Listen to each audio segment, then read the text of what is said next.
के दीप जलाएं। आओ ज्ञान के दीप जलाएं। आशा की झिलमिल को रोशन बनाए। ऊंचे उठे और छू ले गगन को। सवेरे की सरगम को जीवन मिलाएं। आओ ज्ञान के दीप जलाएं। दीप जलाएं। सुन लो दिशाएं बुलाने लगी है। हवाएं नए राग गाने लगी है। बदल दे ये मौसम ज़मीं क्या आसमां के। विचारों की कल कल को पल पल सजाएं। आओ ज्ञान के दीप जलाएं। दीप जलाएं। सागर हमारे दिलों में समाए। तूफानों से इरादों को मन में बसाएं। हर दिल में हो ज्ञान प्रकाश भर कर। जहाँ भी हम गुजरे उजाले फैलाएं। आओ ज्ञान के दीप जलाए। दीप जलाए। दीप जलाए। वंदना उनकी करे जिनसे सुशोभित है धरा। जिनसे है मानव का पथ प्रकाश ज्योति से भरा। वंदना उनकी करे जिनसे सुशोभित है धरा। जिनसे है मानव का पथ प्रकाश ज्योति से भरा। जिनसे दिशा हमको मिली नित मानवीय मार्ग की। पथ मिला निश्चित हमें थी कामना जिस मार्ग की। कृतज्ञता से सौम्यता की नीत आई निरंतरा। जिनसे है मानव का पथ प्रकाश ज्योति से भरा। वंदना उनकी करे जिनसे सुशोभित है धरा।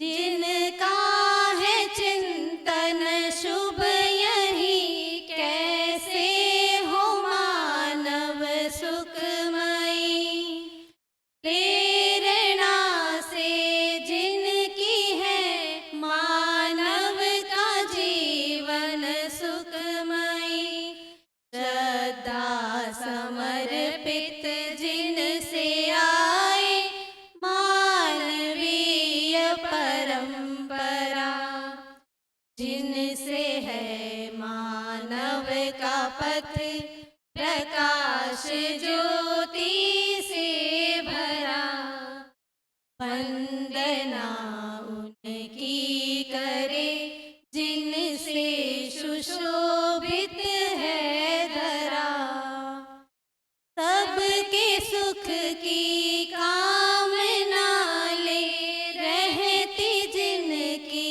कल्पना निकली जिनसे मानवीय पथ हेतु निश्चित योजना पूजता उन्हें तो जिनसे है सुसज्जित वसुंधरा जिनसे है मानव का पथ प्रकाश ज्योति से भरा वंदना उनकी करे जिनसे सुशोभित है धरा जिनसे है मानव का पथ प्रकाश ज्योति से भरा प्रकाश ज्योति से भरा प्रकाश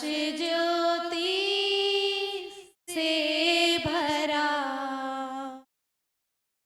भूमि स्वर्गतां यातु मानवो यातु देवताम् धर्मो सफलतां यातु नित्य यातु शुभोदया नित्य यातु शुभोदया नित्य यातु शुभोदया।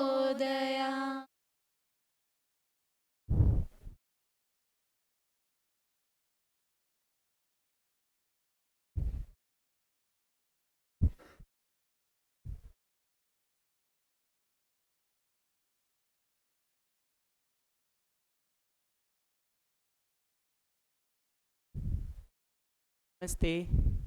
पीछे आवाज़ आ रही है? पीछे आ रही है आवाज़?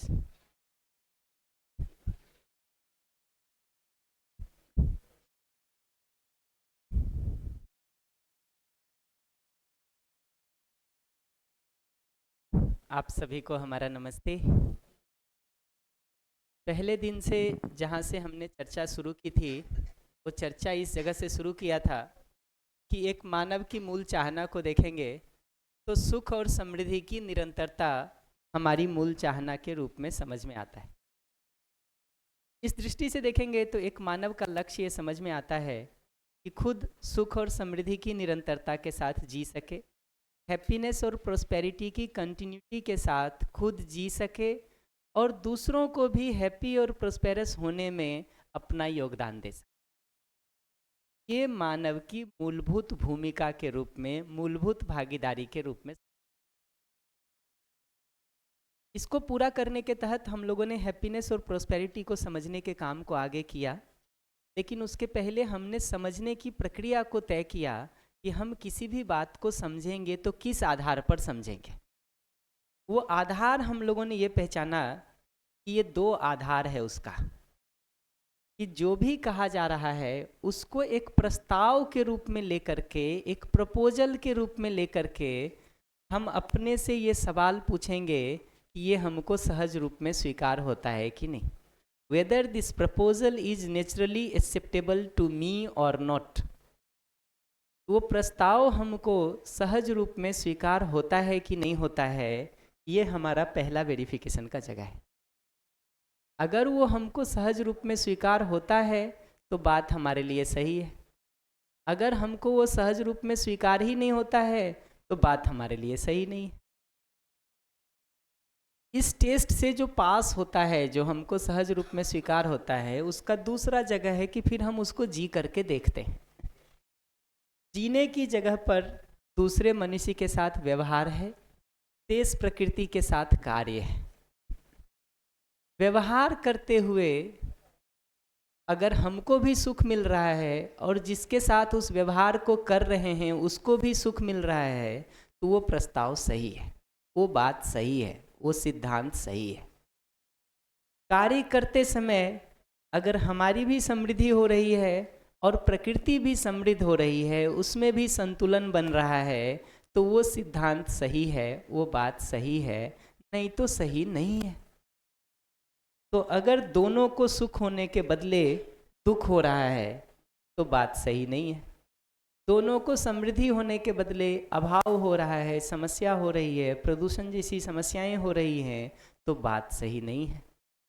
तो जो बात इन दोनों टेस्ट से पास करेगी, इन दोनों कंडीशन पर वेरीफाई हो करके नीचे आएगी, वो हमारे लिए सही है, अन्यथा सही नहीं है।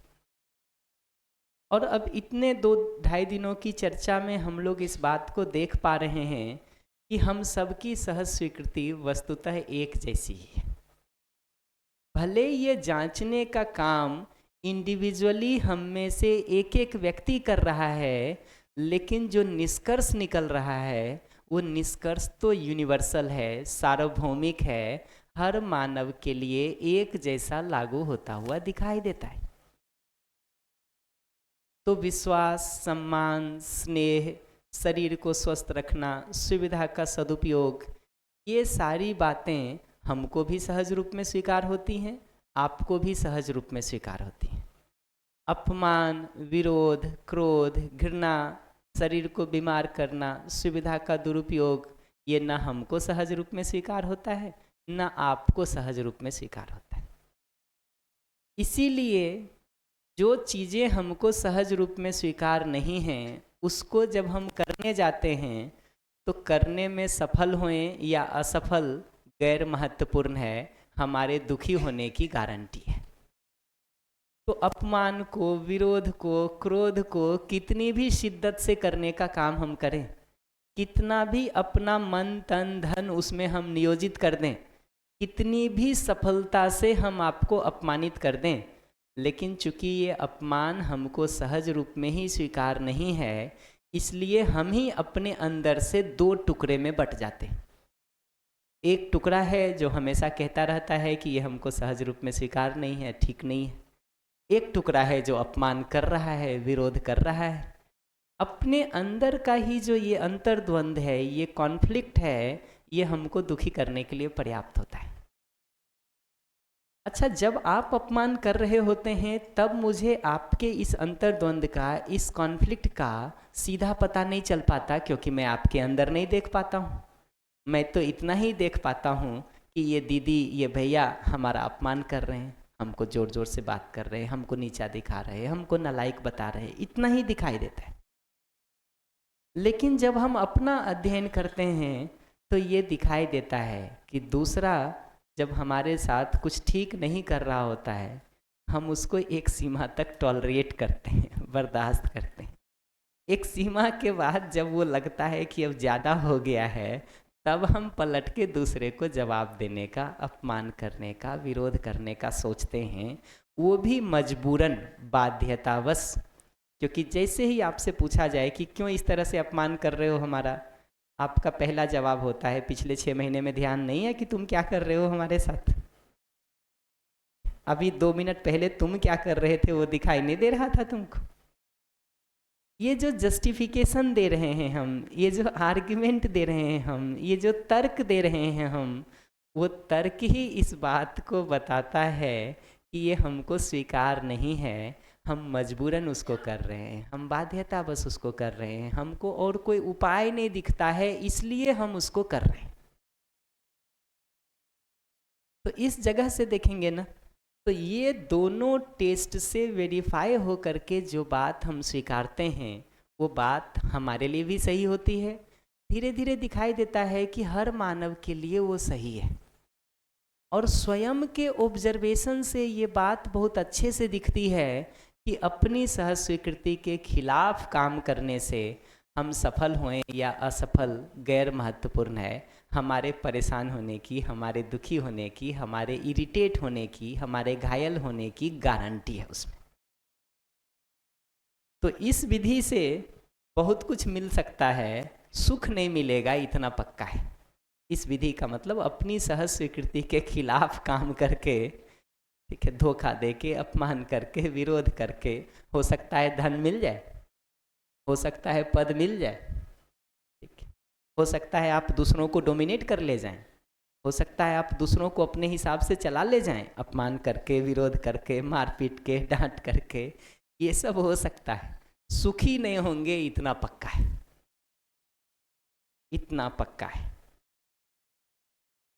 तो अपने से रुक के एक सवाल पूछने की ज़रूरत है कि ये धन, सुविधा, पैसा, ये ज़्यादा महत्वपूर्ण है या सुखी होना ज़्यादा महत्वपूर्ण है?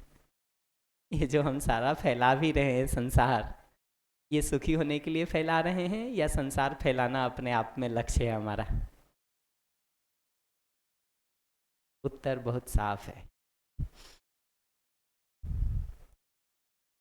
इतने के साथ देखेंगे तो फिर हम लोगों ने सुख और समृद्धि को थोड़ा समझने का कोशिश किया था और ये पहचाना था कि सुख का मतलब है जिस स्थिति परिस्थिति में भी हमारा जीना है उसमें एक हार्मनी हो सके, एक सिनर्जी हो सके। और चूंकि सुखी दुखी मैं हो रहा हूँ, इसलिए हमारे अंदर ही हमारे अपने जीवन की क्रियाओं में, हमारी अपनी इच्छा विचार आशा में सिनर्जी होना, संगीतमयता होना, हार्मनी होना, ये हमारे सुखी होने का मूलभूत जरूरत है। तो परिस्थिति चाहे जैसी भी हो बाहर की, पहला काम बनता है अपनी जीवन क्रियाओं में सिनर्जी को, हार्मनी को बना करके रख पाना। अगर वो हम रख पाते हैं तो हमारे सुखी होने की गारंटी है। फिर बाहर की परिस्थिति अगर ठीक नहीं भी है तो उसमें हार्मनी कैसे हो सकता है, व्यवस्था कैसे हो सकती है, सिनर्जी कैसे हो सकती है, उसके लिए हम पार्टिसिपेट कर पाते हैं, योगदान दे पाते हैं, भागीदारी दे पाते हैं।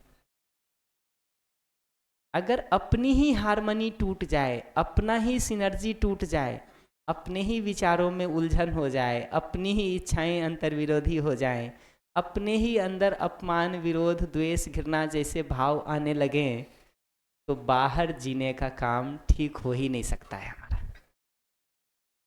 तो बाहर ठीक नहीं करना है ये बात बिल्कुल नहीं कह रहे हैं, ठीक तो करना ही है, लेकिन खुद ठीक होके बाहर ठीक करने का काम करेंगे या खुद ठीक हुए बिना बाहर ठीक होने का काम करेंगे? अपना पैर पहले साफ करके फिर कमरे में झाड़ू लगाएंगे या पैर में कीचड़ लगा रहेगा और झाड़ू मारने का काम करेंगे? जहाँ जहाँ घूम घूम के झाड़ू लगाएंगे ना, वो सब जगह पैर के कीचड़ के दाग पड़ने वाले हैं। तो जाएंगे सफाई करने, आएंगे कचरा फैला के। इसी क्रम में समृद्धि को भी थोड़ा देखने का हम लोगों ने काम किया था और ये पहचाना था कि समृद्धि का मतलब है आवश्यकता से अधिक सुविधा का उपलब्ध होना। और आवश्यकता से अधिक सुविधा की उपलब्धि के रूप में समृद्धि का भाव अगर है हमारे अंदर, तो उसकी पहचान ये है कि हम दूसरे का पोषण करने का, दूसरे का नर्चर करने का सोच पाते हैं। समृद्धि के बदले अगर हम खुद ही अभाव महसूस कर रहे हैं, डिप्रीवेशन महसूस कर रहे हैं, दरिद्रता महसूस कर रहे हैं, तो बहुत संभावना है कि हम दूसरे को एक्सप्लॉइट करने का भी सोच लें। तो समृद्धि का भाव है कि नहीं, उसका पहचान इस जगह पर दिखता है, इस जगह पर दिखता है। और जब हम आवश्यकता से अधिक सुविधा की बात कर रहे हैं तो दो हिस्सा है। एक हिस्सा है आवश्यक सुविधा की पहचान का, दूसरा हिस्सा है उससे अधिक उपलब्ध होने का। इसमें अगर पहला ही काम नहीं हुआ है, आवश्यक सुविधा की पहचान वाला भाग ही नहीं हुआ है, तो कितनी भी सुविधा हमारे पास इकट्ठी हो जाए, ये रेफरेंस लेवल नहीं होने के कारण हमको कभी लगता ही नहीं है कि मेरे पास मेरी आवश्यकता से अधिक है। उस दृष्टि से जब हम काम कर रहे होते हैं ना, तो दो तरह के लोग दिखाई देते हैं। एक जिनको साधन सुविधाएं नहीं हैं, एक जिनको बहुत सारी साधन सुविधाएं हैं, लेकिन फिर भी अभाव या दरिद्रता यथावत बनी रहती है, क्योंकि रेफरेंस लेवल का ही पता नहीं है, अपनी ज़रूरतों की पहचान नहीं है। तो पूरे संसार को लग सकता है कि मेरे पास बहुत अधिक है, हमको नहीं लगता है। इसलिए हमारे अंदर वही अभाव की मानसिकता रह जाती है। और दुख इसलिए बना रहता है कि अकेले सुविधा किसी भी आदमी को तृप्त करने के लिए पर्याप्त नहीं है। जिस पर हम शुरू से बात कर रहे हैं कि बढ़िया एसी कमरा हो, बढ़िया सोफा हो, लेकिन जिन चार लोगों के साथ बैठे हुए हैं, अगर आपस में अंतर विरोध है, घृणा है, ईर्ष्या है, मनमुटाव है, नीचा दिखाने की प्रवृत्ति है, बोलने भले बाहर कुछ नहीं, हम मन ही मन भी हम वहाँ रख के बैठे हुए हैं, हम एक दूसरे को दुखी करने के लिए पर्याप्त हैं। और वो समस्या जो संबंध की समस्या है, ये साधन और सुविधाओं से ठीक नहीं हो सकती। एक एसी लगा देने से, सोफ़ा नया खरीद देने से, पर्दे नए बदल देने से, सैलरी में थोड़ा इंक्रीमेंट हो जाने से, प्रमोशन हो जाने से, नौकरी और व्यापार के ठीक चल जाने से ये समस्या हल नहीं हो।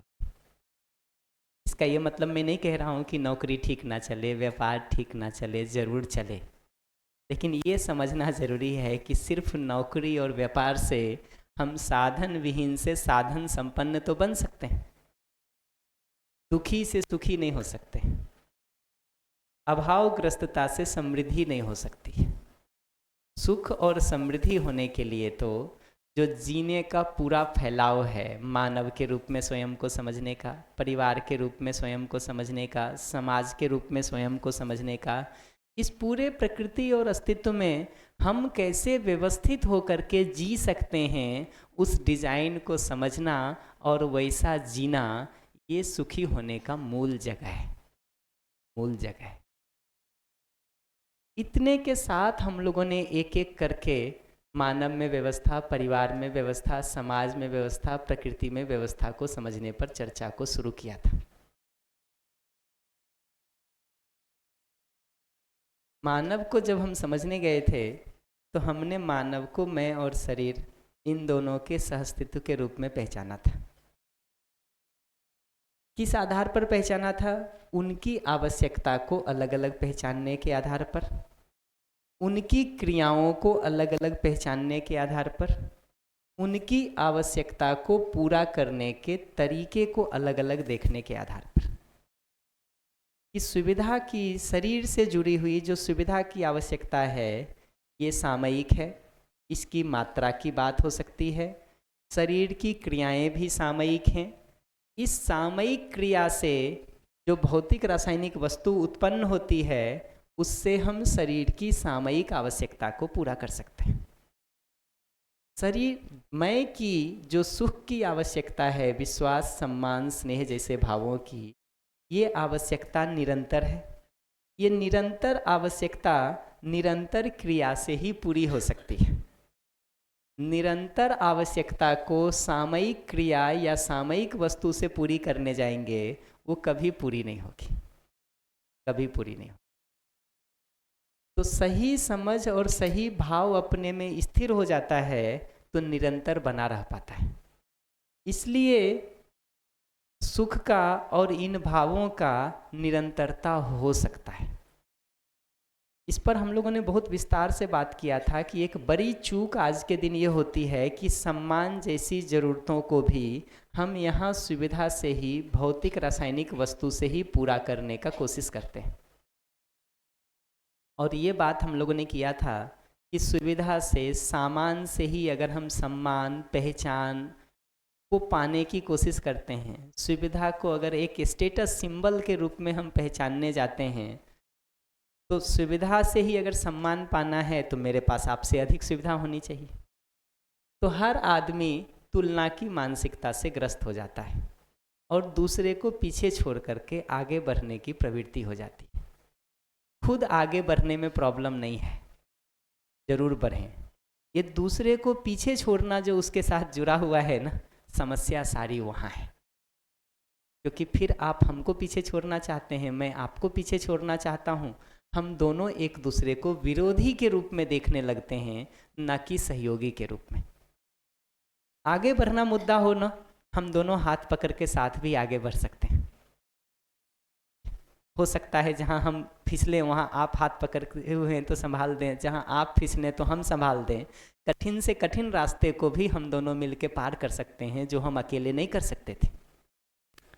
लेकिन अगर आपसे आगे बढ़ना मुद्दा है, फिर हाथ पकड़ने की बात नहीं होगी, लात मारने की बात हो सकती है। तो जैसे ही तुलना की मानसिकता होती है ना, दूसरा हमको विरोधी के रूप में दिखाई देता है। तुलना में हम पीछे रह जाते हैं तो समस्याग्रस्त तो रहते ही हैं। आगे भी बढ़ जाते हैं तो भी कल कहीं पीछे नहीं हो जाए, इस बात का भय बना रहता है। एक से आगे हो जाते हैं, चार और आगे खड़े दिखाई देते हैं, वो टारगेट में आ जाते हैं। उनसे बढ़ जाते हैं, चार और आ जाते हैं। एक चीज़ में हम आगे बढ़ जाते हैं, दूसरी चीज़ें हैं, तीसरी चीज़ें हैं, चौथी चीज़ें हैं। हर चीज़ में तो ये संभव नहीं है ना। उस आगे बढ़ने की रेस में कहीं ना कहीं हमारी शरीर यात्रा ही पूरी हो जाती है।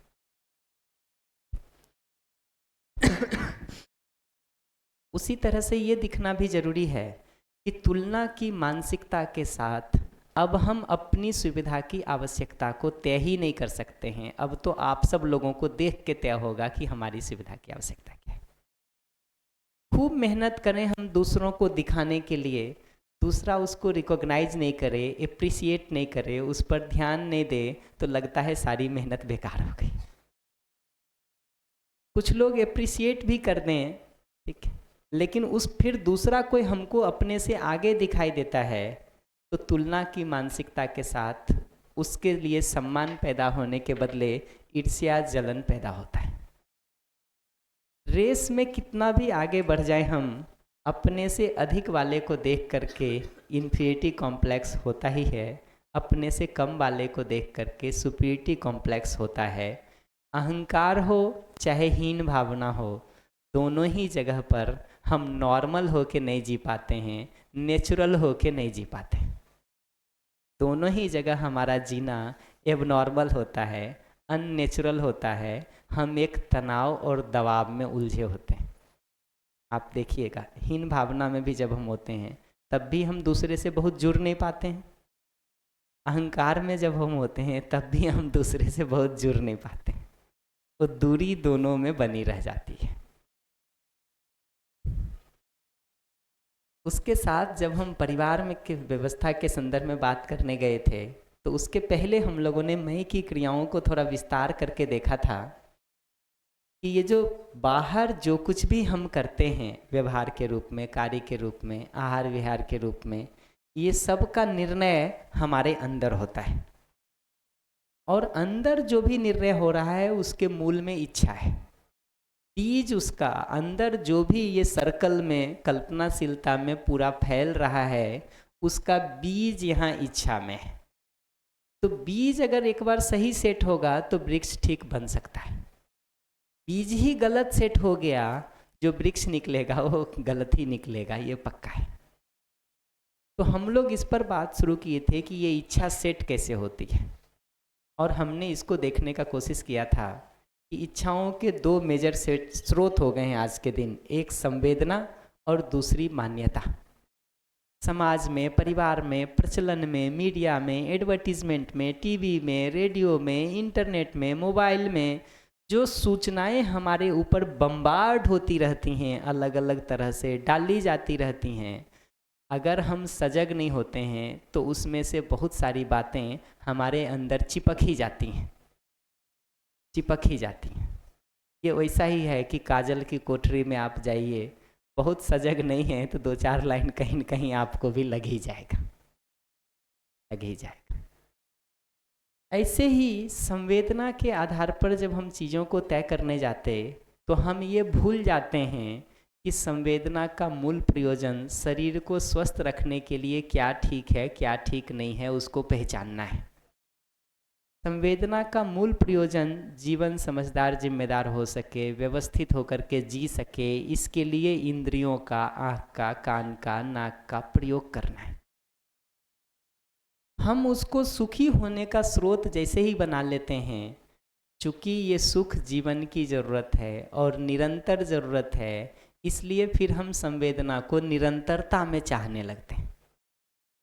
संवेदना को जैसे ही निरंतरता में चाहने का कोशिश करेंगे, एक भी संवेदना ऐसी नहीं है जो निरंतर मिल सके। तो होता यह है कि जितनी देर संवेदना वो मिलती है, उसका सुख हमको नहीं मिलता है। जितनी देर उसको हम नहीं खींच पाते हैं लंबा, उसका दुख जरूर मिलता है। ये हम चाहते हैं इसको कि पूरे समय खींच लें, जितनी देर वो मिलता है उसका सुख तो कुछ खास नहीं मिलता। जितनी देर उसको हम नहीं खींच पाते हैं, उसका फ्रस्ट्रेशन, उसका दुख, उसकी पीड़ा जरूर मिलती है। संवेदना को लंबा खींचने का जैसे ही कोशिश करते हैं, हम कहीं ना कहीं उस इंद्रिय का, उस ऑर्गन का दुरुपयोग करते हैं, एक्सेसिव यूज़ करते हैं, उससे वो इंद्रिय खराब होती है। बहुत सारे उदाहरणों से कल हम लोग इसको देख चुके हैं, इसलिए मैं विस्तार नहीं कर रहा हूँ। फिर क्या होता है कि लंबे समय तक जब उसको हम खींचने की कोशिश करते हैं और शरीर एक समय के बाद थक जाता है, तो हम मन में कल्पना करते रहते हैं उसका पूरे समय। एक बार मन उन संवेदनाओं में उलझना शुरू हो गया, फिर वो अब फिजिकल एक्टिविटी नहीं होकर के मेंटल एक्टिविटी हो जाती है और उसमें मन फंसता चला जाता है, कुसंस्कार बनते चले जाते हैं, हम ज़्यादा से ज़्यादा उलझते चले जाते हैं उसमें। तो शरीर भी गया, जीवन भी गया, कुसंस्कार ऊपर से मिल गया, और वो समय का जो हम सार्थक सदुपयोग कर सकते थे किसी तीसरी चौथी जगह पर, वो भी गया। तो शरीर स्वास्थ्य के अर्थ में रुचिकर हो चीज़ें, ये ठीक है, यहाँ प्रॉब्लम नहीं है। तो रुचिकर नहीं हो, संवेदना में अनुकूल नहीं हो चीज़ें, ये हम नहीं कह रहे। हम इतना ही कह रहे कि शरीर स्वास्थ्य और जीवन जागृति को ध्यान में रख कर के रुचि को देखेंगे, या शरीर स्वास्थ्य और जीवन जागृति साइड हो गई, वो रुचि से ही सुख की निरंतरता को पाने का कोशिश करेंगे। इस सुविधा और संवेदना में जितना भी सुख की निरंतरता को पाने का कोशिश करें, वो दलदल में हम फंसते चले जाते हैं, उलझते चले जाते हैं, दबते चले जाते हैं। पहले दिन किसी काम को आप सुखी होने के लिए कर रहे हैं, आदत कम लगती है, दूसरे दिन उससे ज़्यादा लगती है, तीसरे दिन उससे ज़्यादा लगती है। जितना ज़्यादा उसमें भोग करके हम सुखी होने का कोशिश करते हैं, उतना ज़्यादा हमारा पैर उस कीचड़ में धंसता चला जाता है और निकलना उतना कठिन होता चला जाता है, कठिन होता चला। उपाय क्या है? उपाय एकदम सिंपल है। जो बात यहाँ कही जा रही है वो भी, जो आज के दिन मीडिया, एडवर्टीजमेंट, टेलीविज़न, समाज, परिवार, इंटरनेट कह रहा है वो भी, और जो हमने पहले से अपने निष्कर्ष निकाल रखे हैं अपनी 20, 30, 40, 50, 60 साल की ज़िंदगी का, वो भी, ये तीनों को एक बार खोल करके देखने की ज़रूरत है कि वो संवेदना से आ रहा है, कि मान्यता से आ रहा है, कि अपने अधिकार पर जो जांच परख करने का तरीका हमने पीछे देखा था उससे तय होके आ रहा है। तो जांच परख के इस तरीके से, इस फिल्टर से ये तीनों को गुजारने की ज़रूरत है। जो हम यहाँ कह रहे हैं वो भी, जो आज के दिन समाज में अलग अलग जगह से मिल रहा है आपको वो भी, और जो गठरी हमने 20, 30, 40, 50 साल में बांध रखी है वो भी, उन निष्कर्षों को भी खोल के इस फिल्टर से पास कराने की ज़रूरत है कि वो हमको सहज रूप में स्वीकार होता है कि नहीं। वैसा जीने से हमारा सुख और अगले का सुख, हमारी समृद्धि और प्रकृति की समृद्धि होती है कि नहीं, ये वेरिफिकेशन ज़रूरी है।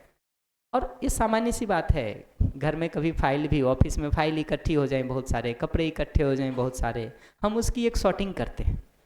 जो उसमें ठीक होता है उसको संभाल के रख लेते हैं, जो ठीक नहीं होता है वो कचरा में डाल देते हैं। ये सॉर्टिंग नहीं करेंगे तो कचरा इकट्ठा रहेगा जी। तो जो भी हमने इकट्ठा कर रखा है उसकी इस पैरामीटर पर सॉर्टिंग होने की जरूरत है। ठीक है, आगे हमने परिवार में व्यवस्था पर बात को किया था और उसमें मुख्य बात ये कहा था कि संबंध में जो मूल अपेक्षा है वो एक दूसरे से भावों की है। तो विश्वास, सम्मान, स्नेह, वात्सल्य, ममता, कृतज्ञता, गौरव, श्रद्धा, प्रेम, ये भाव हमको सहज रूप में स्वीकार होते हैं। इन भावों के साथ जब हम एक दूसरे के साथ जीते हैं तो हमारी भी तृप्ति होती है, अगले की भी तृप्ति होती है। इसका उल्टा भी देख सकते हैं कि आज भी संबंध में अगर हम कहीं दुखी हो रहे हैं, परेशान हो रहे हैं, पीड़ित हो रहे हैं, आहत हो रहे हैं, तो इन्हीं में से कोई ना कोई भाव टूटता है जिसके कारण हम आहत होते हैं।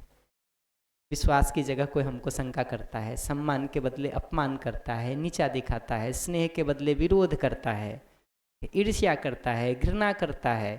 कहीं न कहीं इन भावों का अभाव होता है, वही हमारी दुख का, हमारी पीड़ा का, हमारी परेशानी का कारण बनता है। तो हम धीरे धीरे इसमें तीनों स्टेप पे बात करना चाहेंगे। इन भावों को समझ करके हम कैसे अपनी तरफ से इंश्योर कर सकें, नंबर 1। नंबर 2, दूसरा जब इन भावों के साथ नहीं जी पा रहा है तो हम कैसे संतुलित रह सकें। और नंबर 3, दूसरे का भी ध्यान इन भावों की तरफ कैसे दिलाया जा सके ताकि वो भी ठीक जीने का काम शुरू कर दे। ये तीनों स्टेप पर हम बात करेंगे। पहला, अपनी तरफ से इन भावों के साथ जी पाना। दूसरा, जब अगला इन भावों से नहीं जी रहा है तो संतुलित रह पाना। तीसरा, अगले का भी इन भावों की तरफ ध्यान चला जाए, उस पर बात करना। तो अभी हम पहले को थोड़ा फैलाना शुरू किए कि विश्वास का, सम्मान का, स्नेह का मतलब क्या है, उसको थोड़ा हम समझ लें। फिर धीरे से हम देखेंगे कि दूसरा नहीं जी रहा है ऐसा, तो भी हम संतुलित कैसे रह सकें, सुने कैसे अगले को ताकि अपना संतुलन बना रह सके।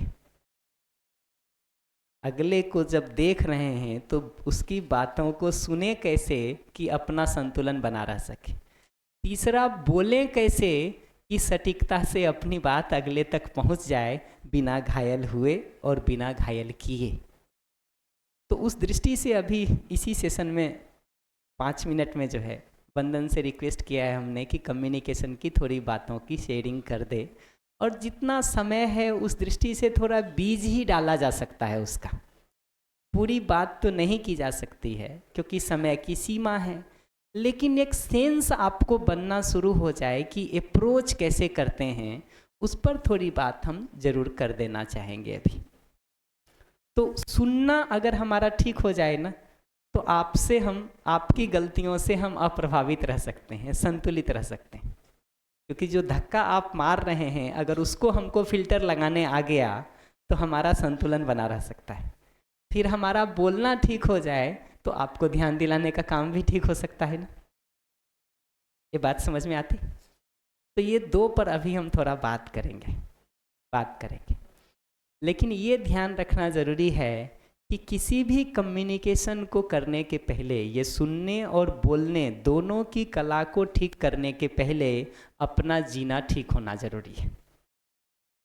उसका बहुत सामान्य मतलब देखिएगा तो विश्वास का मतलब है गलती करते हुए व्यक्ति के लिए भी, ठीक है, नालायकियत से नालायकियत करते हुए अपने परिवार या काम करने की जगह के उस संबंधी के लिए भी ये दिखना जरूरी है कि मूल में वो अपना सुख समृद्धि चाहता है, हमारा सुख समृद्धि चाहता है।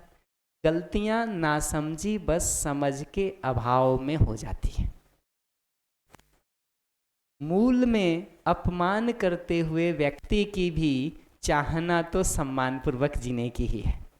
विरोध करते हुए व्यक्ति की भी मूल चाहना तो स्नेहपूर्वक जीने की ही है। शंका करते हुए व्यक्ति की भी मूल चाहना विश्वासपूर्वक जीने की ही है। और ये जो बात हमको समझ में आई है, ये दूसरे के आचरण को देख के नहीं आया है, दूसरे के व्यवहार को देख के नहीं आया है, बल्कि स्वयं का जितना हमने अध्ययन किया है उससे हमको ये बात समझ में आई है। चूंकि अब ये विश्वास का भाव मेरे समझ से स्थिर हुआ है, न कि आपके व्यवहार से, इसलिए आपके व्यवहार में कुछ ऊपर नीचे होगा भी तो मेरा भाव बना रह सकता है। अगर आपके व्यवहार से ही हमारा भाव तय हो रहा है तो आपका व्यवहार ठीक रहेगा तो मेरा भाव ठीक रहेगा। आपका व्यवहार जैसे ही खराब होगा मेरा व्यवहार और भाव दोनों खराब होने लगेगा।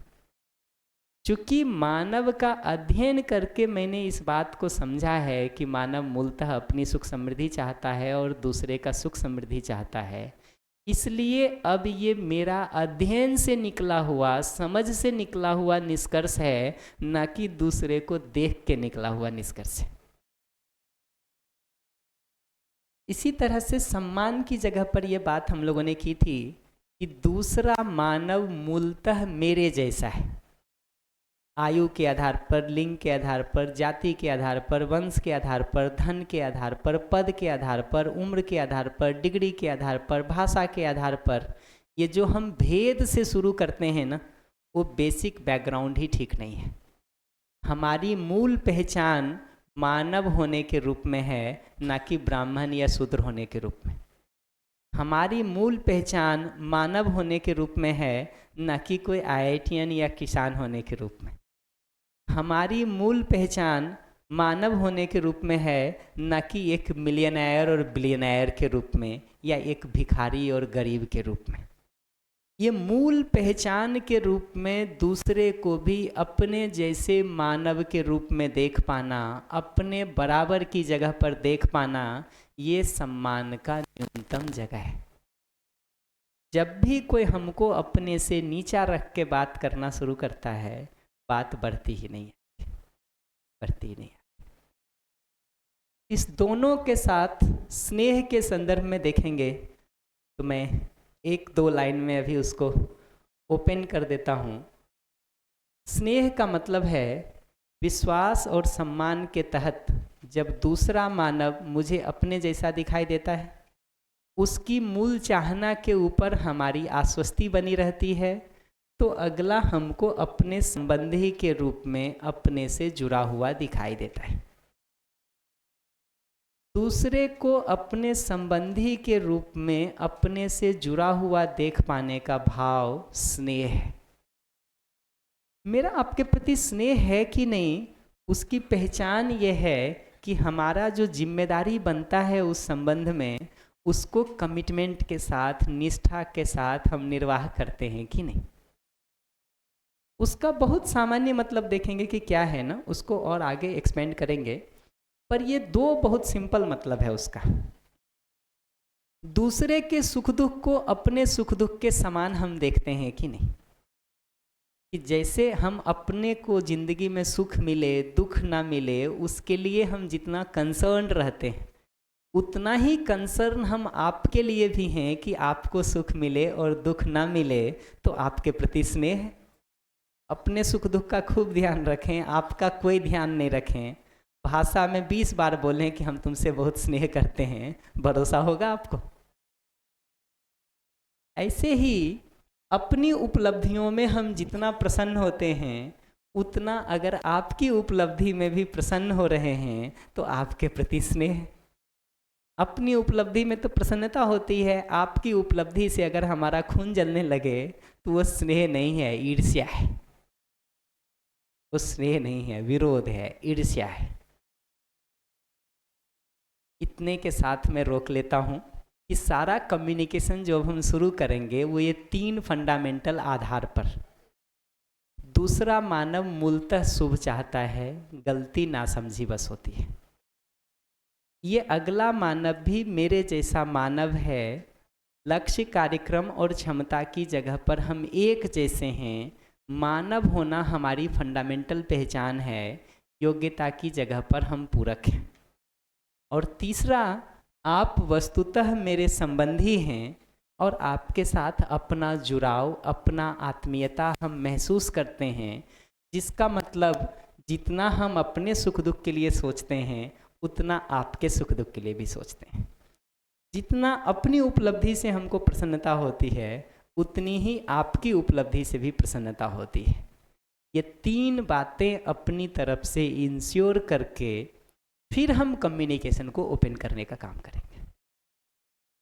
यही नहीं है तो जहाँ आधार नहीं है, फाउंडेशन नहीं है, उस पे बिल्डिंग कैसे बनाएंगे जी?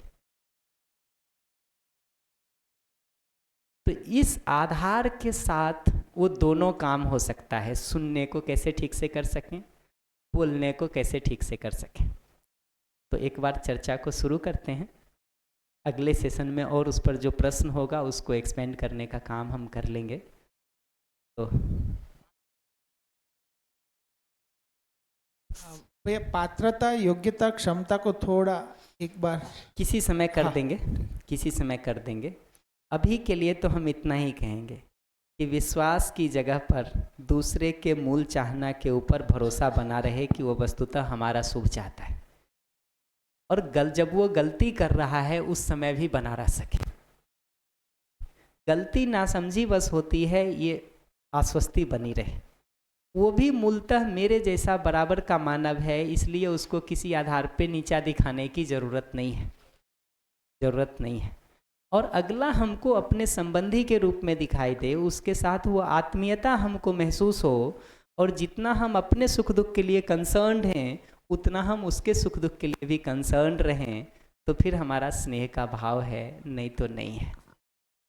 इतने के साथ हम उस सेशन को शुरू करते हैं। भैया क्वेश्चन था दूसरा, मतलब केवल मानव की बात हो रही है, पशु नहीं, अभी तो मानव के संदर्भ में ही बात कर रहे हैं। हम सोचते हैं मानव का सम्मान कर लें, पर्याप्त है। पशुओं का तो बाद में भी देख लेंगे। प्रकृति इसमें नहीं आ रही है समझ? नहीं, अभी तो हम प्रधानता से मानव के संदर्भ में बात कर रहे हैं जी। सेटिंग कर लो बंधन। नासमझी करते हैं। समझी 2 प्रकार की होती है। एक नासमझी होती है कि हम धन, दूसरे के धन, पद, बल, इसको हम क्या करते हैं, इसको कुछ हानि पहुंचा देते हैं। नासमझी में इसको हानि पहुंचाते हैं, तो वो नासमझी जो होती है तो वो दूसरे को तुरंत दिख जाती है और उसको उसका रिग्रेट भी रहता है ज़्यादातर के। परंतु जो नासमझी इससे होती है, जो भावनात्मक नासमझी, जो हम शब्दों से, हमारे व्यवहार से जो हम नासमझी करते हैं, लेकिन उस पर हमारा ध्यान बहुत ही कम जाता है या तो नहीं जाता। क्यों नहीं जाता? क्योंकि हम उस भाव में अभी जी ही नहीं रहे। होता है जी, ऐसा इसलिए होता है क्योंकि जाने अनजाने बचपन से जो अभी तक हम बड़े हो रहे हैं और जो परवरिश हो रही है हमारी, उसमें कहीं न कहीं ये मानसिकता बन गई है कि सुविधा, पैसा, नौकरी ये हो जाएगी तो ज़िंदगी सफल हो जाएगी। तो सारा आकलन, हिसाब जो हम अपनी सफलता असफलता का लगाते रहते हैं ना, वो कैरियर एकमात्र जगह हो गया है या पैसा एकमात्र जगह हो गई है जिससे हम आकलन करते रहते हैं। चूँकि ध्यान देने का काम ही हम बचपन से उसी पर कर रहे हैं, तो भाव इग्नोर होता तो रहेगा ही, वो कुपोषित तो मिलेगा ही। 2 बच्चा हो घर में, एक को खाना खिलाएं दूसरे को नहीं खिलाएं, तो क्या हालत होगी जी? एक स्वस्थ दिखेगा, एक बीमार दिखेगा। फिर जो बीमार रहेगा वो किसी कोने में पड़ा हुआ मरता हुआ दिखाई देगा। तो ये कारण है उसका। सजा भी जेल में जाते हैं, या तो जो भी सजा होती है वो भौतिक अपराध में जो शामिल होते हैं उनके लिए ही होती है, जो बिल्कुल। भावनात्मक अपराध में नहीं होती है ना? और उसमें भी मानसिक के लिए तो बिल्कुल नहीं होता है। बढ़िया। दूसरी एक ये बात है कि जो विश्वास हमारा थोड़ा नीचे। विश्वास हमारी एक बेस वैल्यू है, राइट? जी। तो उसके बाद सम्मान होना चाहिए। विश्वास के बाद सम्मान, और सम्मान के बाद स्नेह, और ये तीनों होने ही चाहिए किसी भी दूसरे मानव के लिए, होने ही चाहिए। जी। बाकी उसके बाद वाले जो है वो थोड़े बहुत ऊपर इस आधार पर खड़े हैं। हाँ, और वो थोड़े ऊपर नीचे भी हो जाएं तो शायद चल जाएंगे, लेकिन ये बिल्कुल मिनिमम बेसिक है। ये नहीं होगा, झगड़ा शुरू हो जाएगा। बढ़िया, नमस्ते। 11 बजे वाले ब्रेक के बाद वापस 11:15 बजे इसको कंटिन्यू कर लेंगे।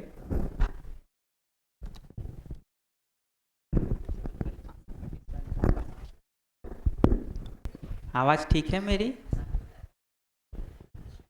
ठीक है। तो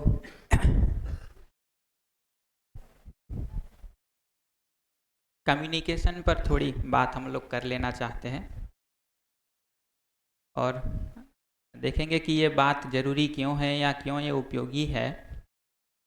तो मुझे एक किस्सा याद आता है जो लगभग हम सब की ज़िंदगी में मोर और लेस ऐसा कुछ ना कुछ बनता ही होगा। हम लोग एक जगह एक शिविर कर रहे थे, शिविर कोई और व्यक्ति ले रहे थे, मैं ऐसे ही साथ में था। तो शिविर के तीसरे या ऐसे चौथे दिन एक भाई जो लगभग 22-23 के साल उम्र के होंगे, वो आके कहे कि मेरे और मेरे भाई के बीच, मेरे भाई मुझसे बड़े हैं, बोलना बंद है ना, और मुझे उससे कोई दिक्कत नहीं है। तो मैंने कहा कितने टाइम से बोलना बंद है? कहा लगभग 13-14 साल से। तो मैंने कहा भाई उम्र तो आपकी 23-24 है, 13-14 साल से आपका बोलना बंद है, क्या मुद्दा था, है ना, कि बोलना बंद कर दिया? तो कहे कि 8-10 साल का था मैं, क्या पता क्या हुआ था, है ना क्या ही याद रहता है। मैंने कहा जब मुद्दा याद नहीं है कि क्या था तो बोलना क्यों शुरू नहीं हो रहा? उन्होंने कहा कि वही तो कह रहा हूँ, कोई दिक्कत नहीं है हमको। जैसे आप लोग शाम को घर जाते हैं वैसे वो भी शाम को घर जाते थे। तो मैंने कहा कि देखिए तो ज़रा एक बार ईमानदारी से कि दिक्कत है कि नहीं है। तो वो गए शाम को, दूसरे दिन आए, बोले कि हाँ प्रॉब्लम तो है भैया, मेरा बहुत मन करता है कि भाई के साथ बात करूं, उनकी शादी हो गई, उनका बेटा भी है, तो मन करता है कि बेटे के उनके मतलब जो मेरा भतीजा है उसके साथ भी खेलूं, बट कर नहीं पाता तो दुख होता है। मैंने कहा बढ़िया है, तो पकड़ में आ गया ना कि दुख होता है, बात नहीं होती। तो बात करके आए कि नहीं करके आए? कहा नहीं करी। मैंने पूछा क्यों नहीं करी अभी तक? तो कहा कि ईगो है। मैंने कहा किनका ईगो है? भैया का ईगो है, वो बड़े हैं, उनको नहीं समझ में आता छोटे भाई से बात करे। मैंने कहा कि ईगो उनका है, उसको तो मैं मना नहीं कर रहा, आपका भी है कि नहीं है, थोड़ा उसको भी देखिए ना। तो फिर घर गए, दूसरे दिन फिर आए, कहे कि हाँ ईगो तो मेरा भी है। मैंने कहा कि दिख गया कि आपका भी ईगो है, अब तो बात करके आए कि बिना बात करे आए? कहा कि नहीं अभी भी बात नहीं करी। मैंने कहा फिर क्यों नहीं करी बात अभी भी? कहा कि डर लगता है। कहा किस बात का डर लगता है? पता नहीं। मैंने कहा कोई बात नहीं, अभी एक दिन और शिविर चल रहा है, फिर घर जाइए, देखिए कि किस बात का डर लग रहा है। दूसरे दिन फिर आए, है कि भैया इस बात का डर लग रहा है कि मैं बात शुरू करूँगा तो मैं हार जाऊँगा। 13 साल से जो बात बंद है, अब मैंने बात शुरू कर दी तो मैं हार गया, वो जीत गए। अब एक सिंपल बात ये सोचने की ज़रूरत है कि ये एक व्यक्ति जीतेगा, एक व्यक्ति हारेगा, ये संबंध में होता है कि युद्ध में होता है? युद्ध में होता है। यदि संबंध की जगह से देखेंगे तो दो भाई के बीच बात नहीं चल रही तो कौन जीता कौन हारा? दोनों हारे। यदि पति पत्नी के बीच बात नहीं हो रही तो कौन जीता कौन हारा?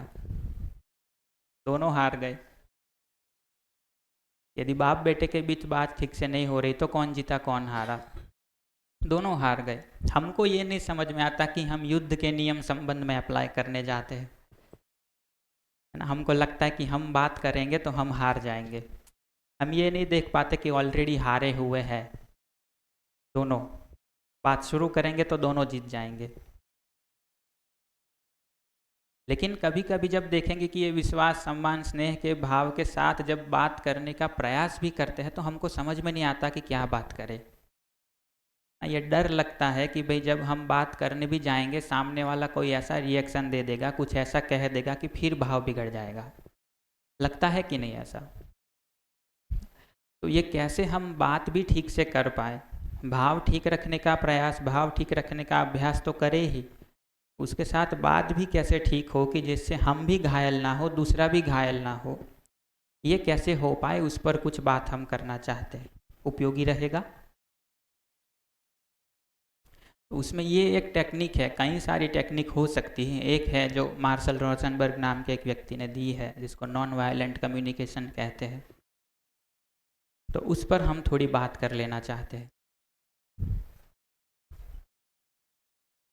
ये एक टूल है, उपयोगी लगे आपको तो अपना सकते हैं, उपयोगी नहीं लगता तो कोई और टूल ढूंढ सकते हैं।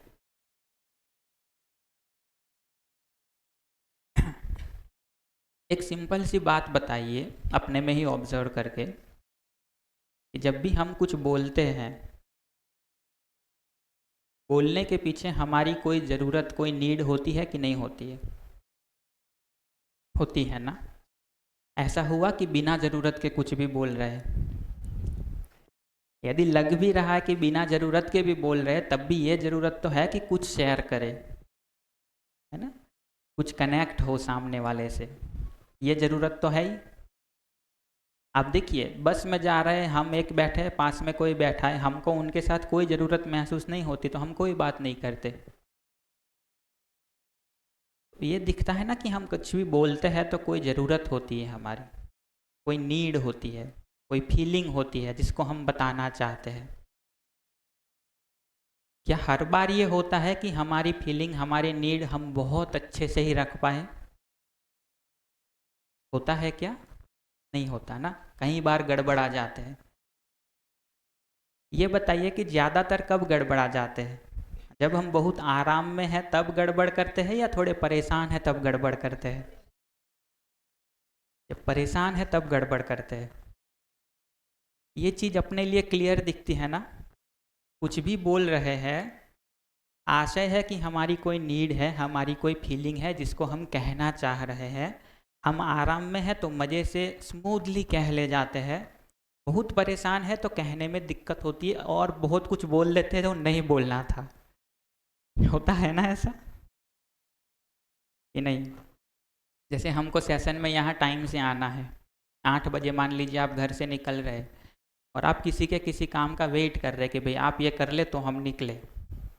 आपको 8 बजे निकलना है, 7:58 हो गए हैं। अब आपकी एक ज़रूरत महसूस हो रही है ना कि भाई मैं कहूँ कि जल्दी कर लो। आराम में है तो अच्छे से कहेंगे कि मुझे लेट नहीं होना, जल्दी कर लो। यदि परेशान हो गए तो कैसे कहेंगे? उतना तो ठीक है, टोन बदल जाए तब तो फिर भी ठीक है, शब्द भी कितने बदल जाते हैं।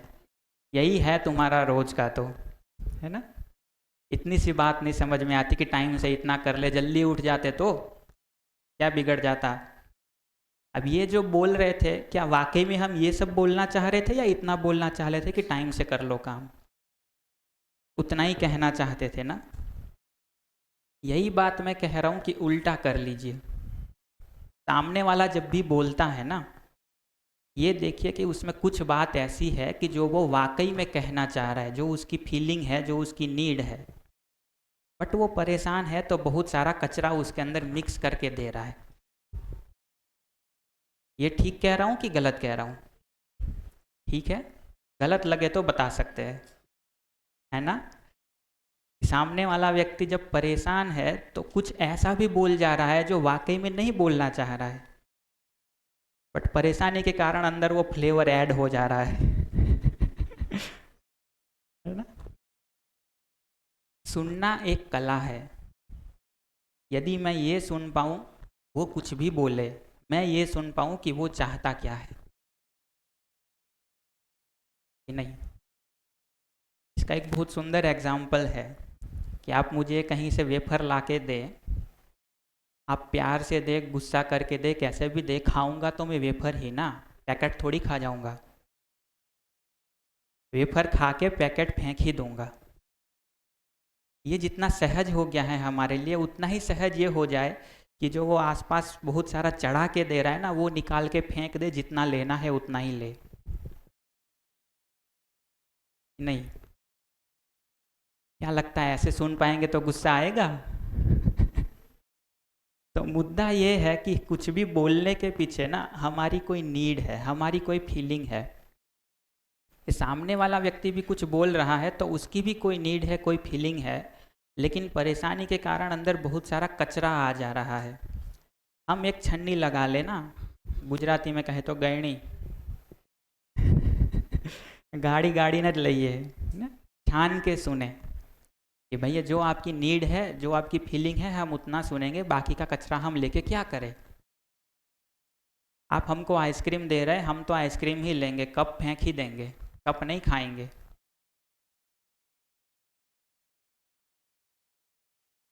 तो ये सुनने की कला है।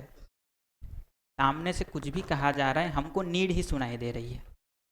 एक और इंटरेस्टिंग बात बताऊं, मैंने जो कहा ना कि हम आराम में होते हैं तो हम सीधा नीड और फीलिंग की बात करते हैं, परेशान होते हैं तो उसमें बहुत सारा मसाला डालते हैं।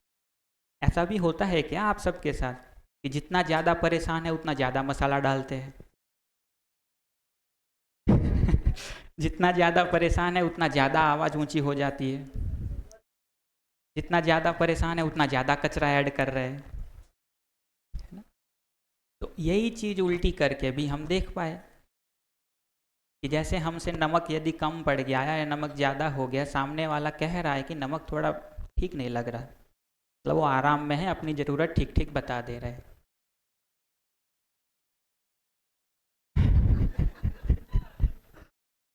बताता हूँ, थोड़ा स्पेसिफिक भी कभी करेंगे उसको, बट अभी तो एक मैं जनरल व्यू दे दूँ, है ना।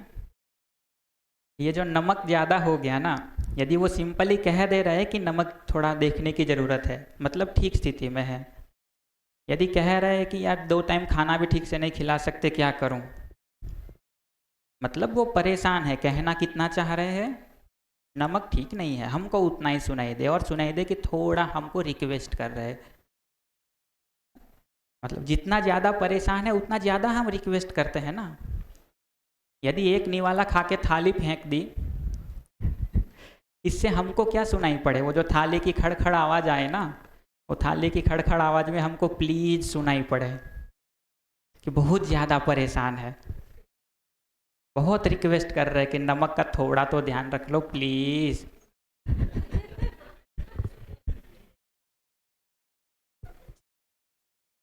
और मैं ये सिर्फ कल्पना की बात नहीं कह रहा, मैं सिर्फ ऐसा नहीं कह रहा कि ऐसा मान ले, मैं कह रहा हूँ जांच के देखिए ऐसा है कि नहीं, अपने लिए जांच के देखिए ना।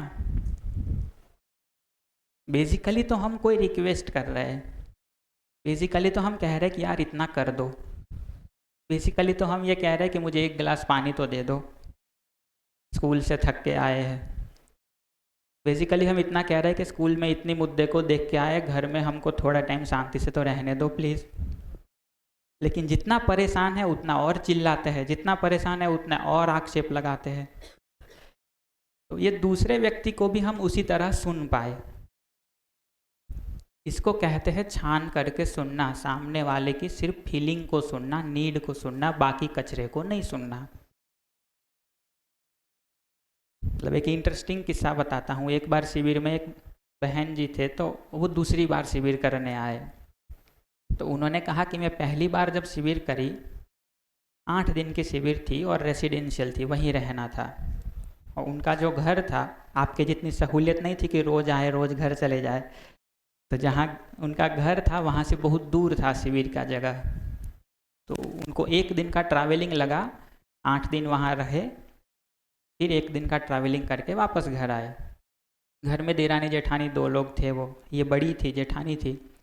जब ट्रैवलिंग करके घर गए तो ऐसे जो गेस्ट रूम में सोफ़ा था उस पर बैठे आराम से, देवर जी थे वो बात कर रहे थे कि भाभी जी कैसा रहा शिविर, कौन कौन लोग आए थे, कैसा था ना। और फिर कहा कि आप ट्रैवलिंग करके थक गए हैं, तो अंदर उनकी पत्नी को आवाज़ दी कि सुनो भाभी जी आए हैं, चाय बनाओ।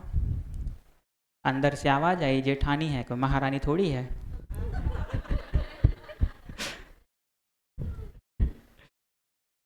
अब इस पूरे शब्द को सीधा ले लिया, मतलब तो कचरा बचरा सब ले लिया।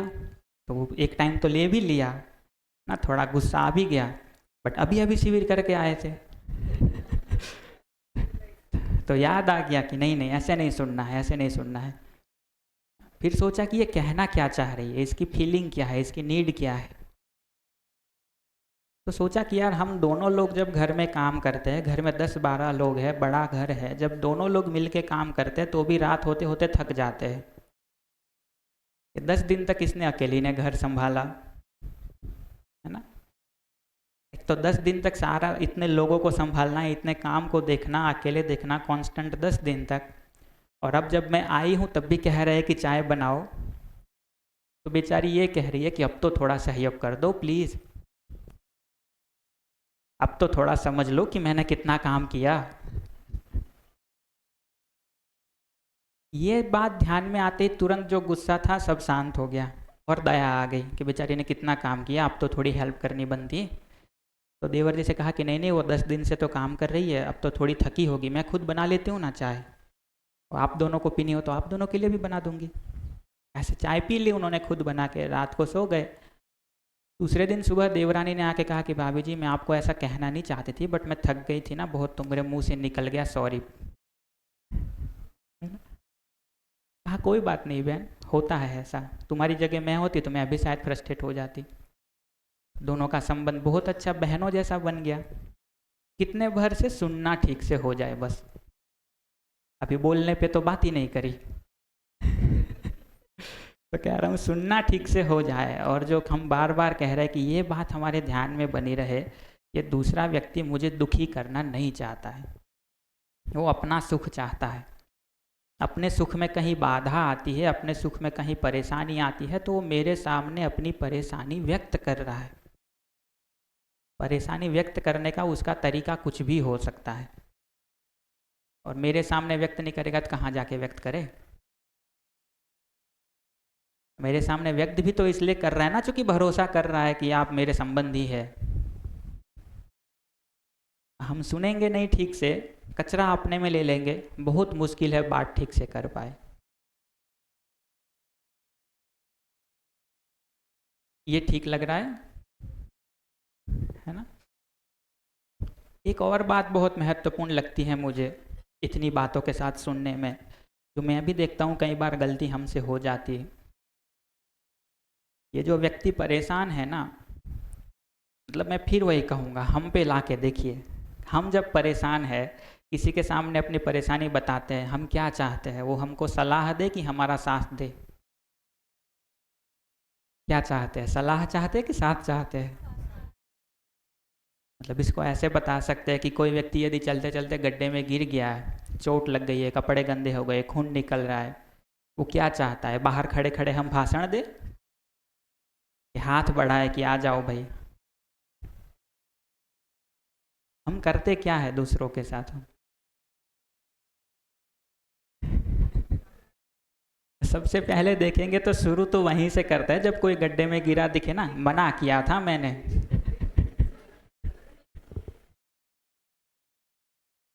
भाई हमको क्या जरूरत है ये कहने की कि तुम गड्ढे में गिर गए हो? उसको भी पता है कि गिर गया है। हमको क्या जरूरत है ये कहने की कि देखो खून निकल गया तुम्हारा? हमको तो सिर्फ दिख रहा है ना, उसको तो महसूस भी हो रहा है पीड़ा। जो करने की ज़रूरत है वो तो ये है कि हाथ बढ़ाने की ज़रूरत है कि भाई आ जाओ, बाहर निकाल लेता हूँ।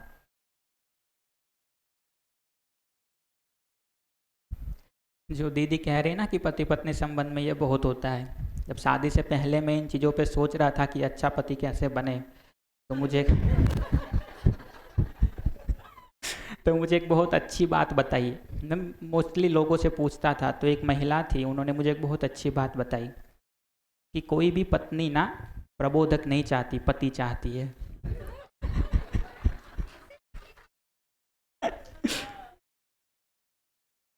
और किसी भी संबंध में देखेंगे ना, हम सलाहकार नहीं चाहते, हम साथी चाहते हैं।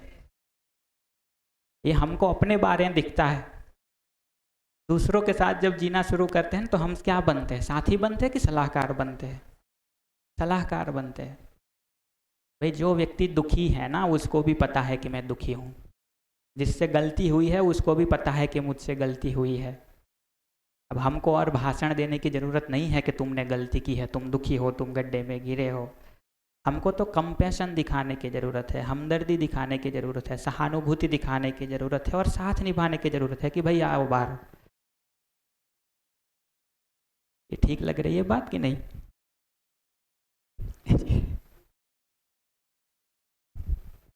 तो ये शॉर्ट में देखेंगे तो कुछ मुद्दे हैं, है ना? हमको ये दिखे, ये सजगता का मुद्दा है। ध्यान में बना रहे कि वो जितना खराब तरीके से बात कर रहे हैं ना, उतना ज़्यादा परेशान है और उतना ज़्यादा वो हमारा साथ चाहता है। क्योंकि समझदार व्यक्ति है तो खराब तरीके से बात नहीं करेगा, मतलब इतने साथ की ज़रूरत है भी नहीं, वो खुद निकल लेगा। यदि आराम में है, मस्त है, तो खराब तरीके से बात नहीं करेगा, तो बहुत ज़रूरत नहीं है। लेकिन जितने खराब तरीके से बात कर रहा है, जितना चीख चिल्लाहट कर रहा है, जितने बर्तन फेंक रहा है, उसका मतलब है उतना ज़्यादा हमारा साथ चाहता है। यहाँ से जब हम सुन पाए ना, तब समझ में आता है कि अब बोलना क्या है। इससे पहले बोलना नहीं समझ में आता। ठीक है, इतने में कोई डाउट है? आगे बढ़े।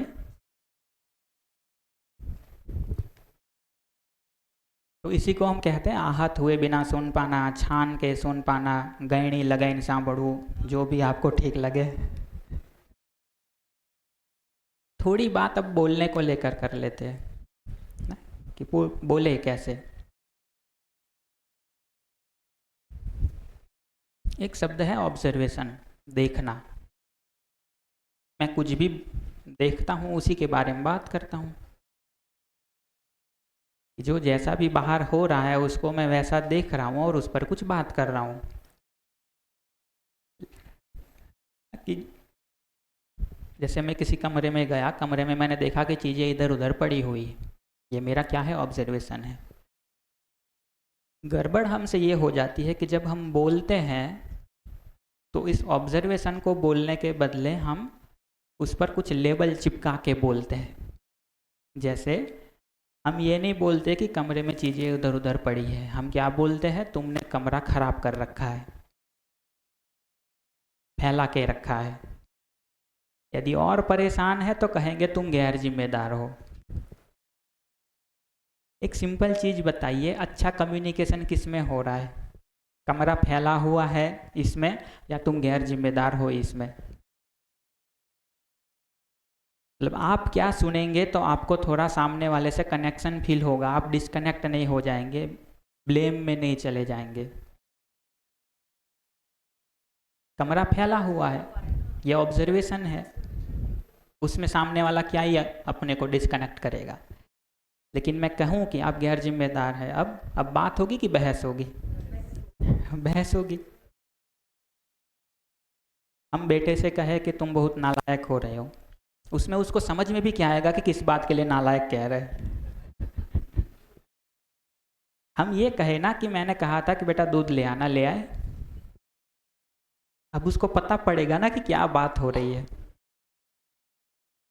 तो एक होता है ऑब्जर्वेशन और एक होता है जजमेंट। और एनवीसी को देखेंगे तो उसमें मार्शल रोजनबर्ग कहते हैं कि ये जो जजमेंट है ना, जब हम ऑब्जर्वेशन के बदले जजमेंट बताना शुरू करते हैं, यही कम्युनिकेशन बंद होने का कारण है। वो तो इससे थोड़ा आगे बढ़ के भी कहते हैं कि जैसे ही मैंने जजमेंट करना शुरू कर दिया, वहीं से मैंने हिंसा की शुरुआत कर दी। जो जजमेंट है वो वायलेंस है एक तरह का। आहत होता है सामने वाला, आप नहीं आहत होते क्या? जब आपके बारे जजमेंट करा जाए, आप पर ब्लेम करा जाए, आपको गैर जिम्मेदार ठहराया जाए, आपको नालायक कहा जाए, हर्ट होता है सामने वाला। उसमें कहाँ फिर कम्युनिकेशन होगा? उसमें फिर डिफेंस शुरू होता है, बचाव प्रवृत्ति शुरू होती है, या ये लड़ाई शुरू होती है कि हम नालायक है तो आप कौन से दूध के धुले हैं। तो कुमार विश्वास को कभी सुने होंगे तो वो एक जो को दिखा बताते हैं ना, कि दो दोस्त थे, वो साइकिल पे जा रहे थे, तो जिसकी साइकिल मतलब चेन उतर गई, तो जिसकी साइकिल थी वो चेन चढ़ा रहा था, दूसरा पास में खड़ा था, पास में खड़े खड़े कहता है कि तुम्हारी साइकिल भी बेकार है, तुम भी बेकार हो। तो वो चेन चढ़ाते चढ़ाते क्या कह रहा है? तुम्हारी भी तो बेटी भाग गई थी उसके साथ। अब ये चेन उतरने का और बेटी के भागने का क्या संबंध है? बट आप ब्लेम कर रहे हैं कि तुम बेकार हो, तुम्हारी साइकिल बेकार है, तो वो भी ब्लेम कर रहा है कि तुम भी कौन से अच्छे हो। और ये नॉन वायलेंट कम्युनिकेशन है, अहिंसक संवाद है कि फुल्ली हिंसा वाला संवाद है? जी भैया। इसमें भैया जजमेंट लेना मतलब निष्कर्ष निकालना, ऐसा ही हुआ ना?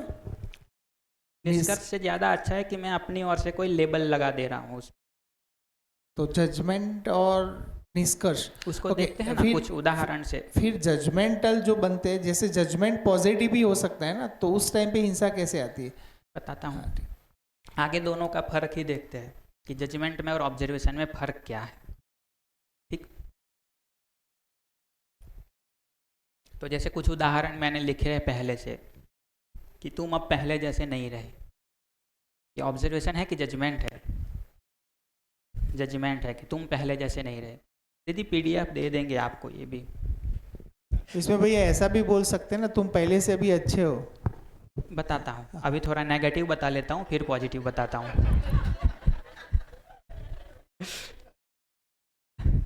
उसको भी बताऊंगा, जो पॉजिटिव जजमेंट है उसको भी।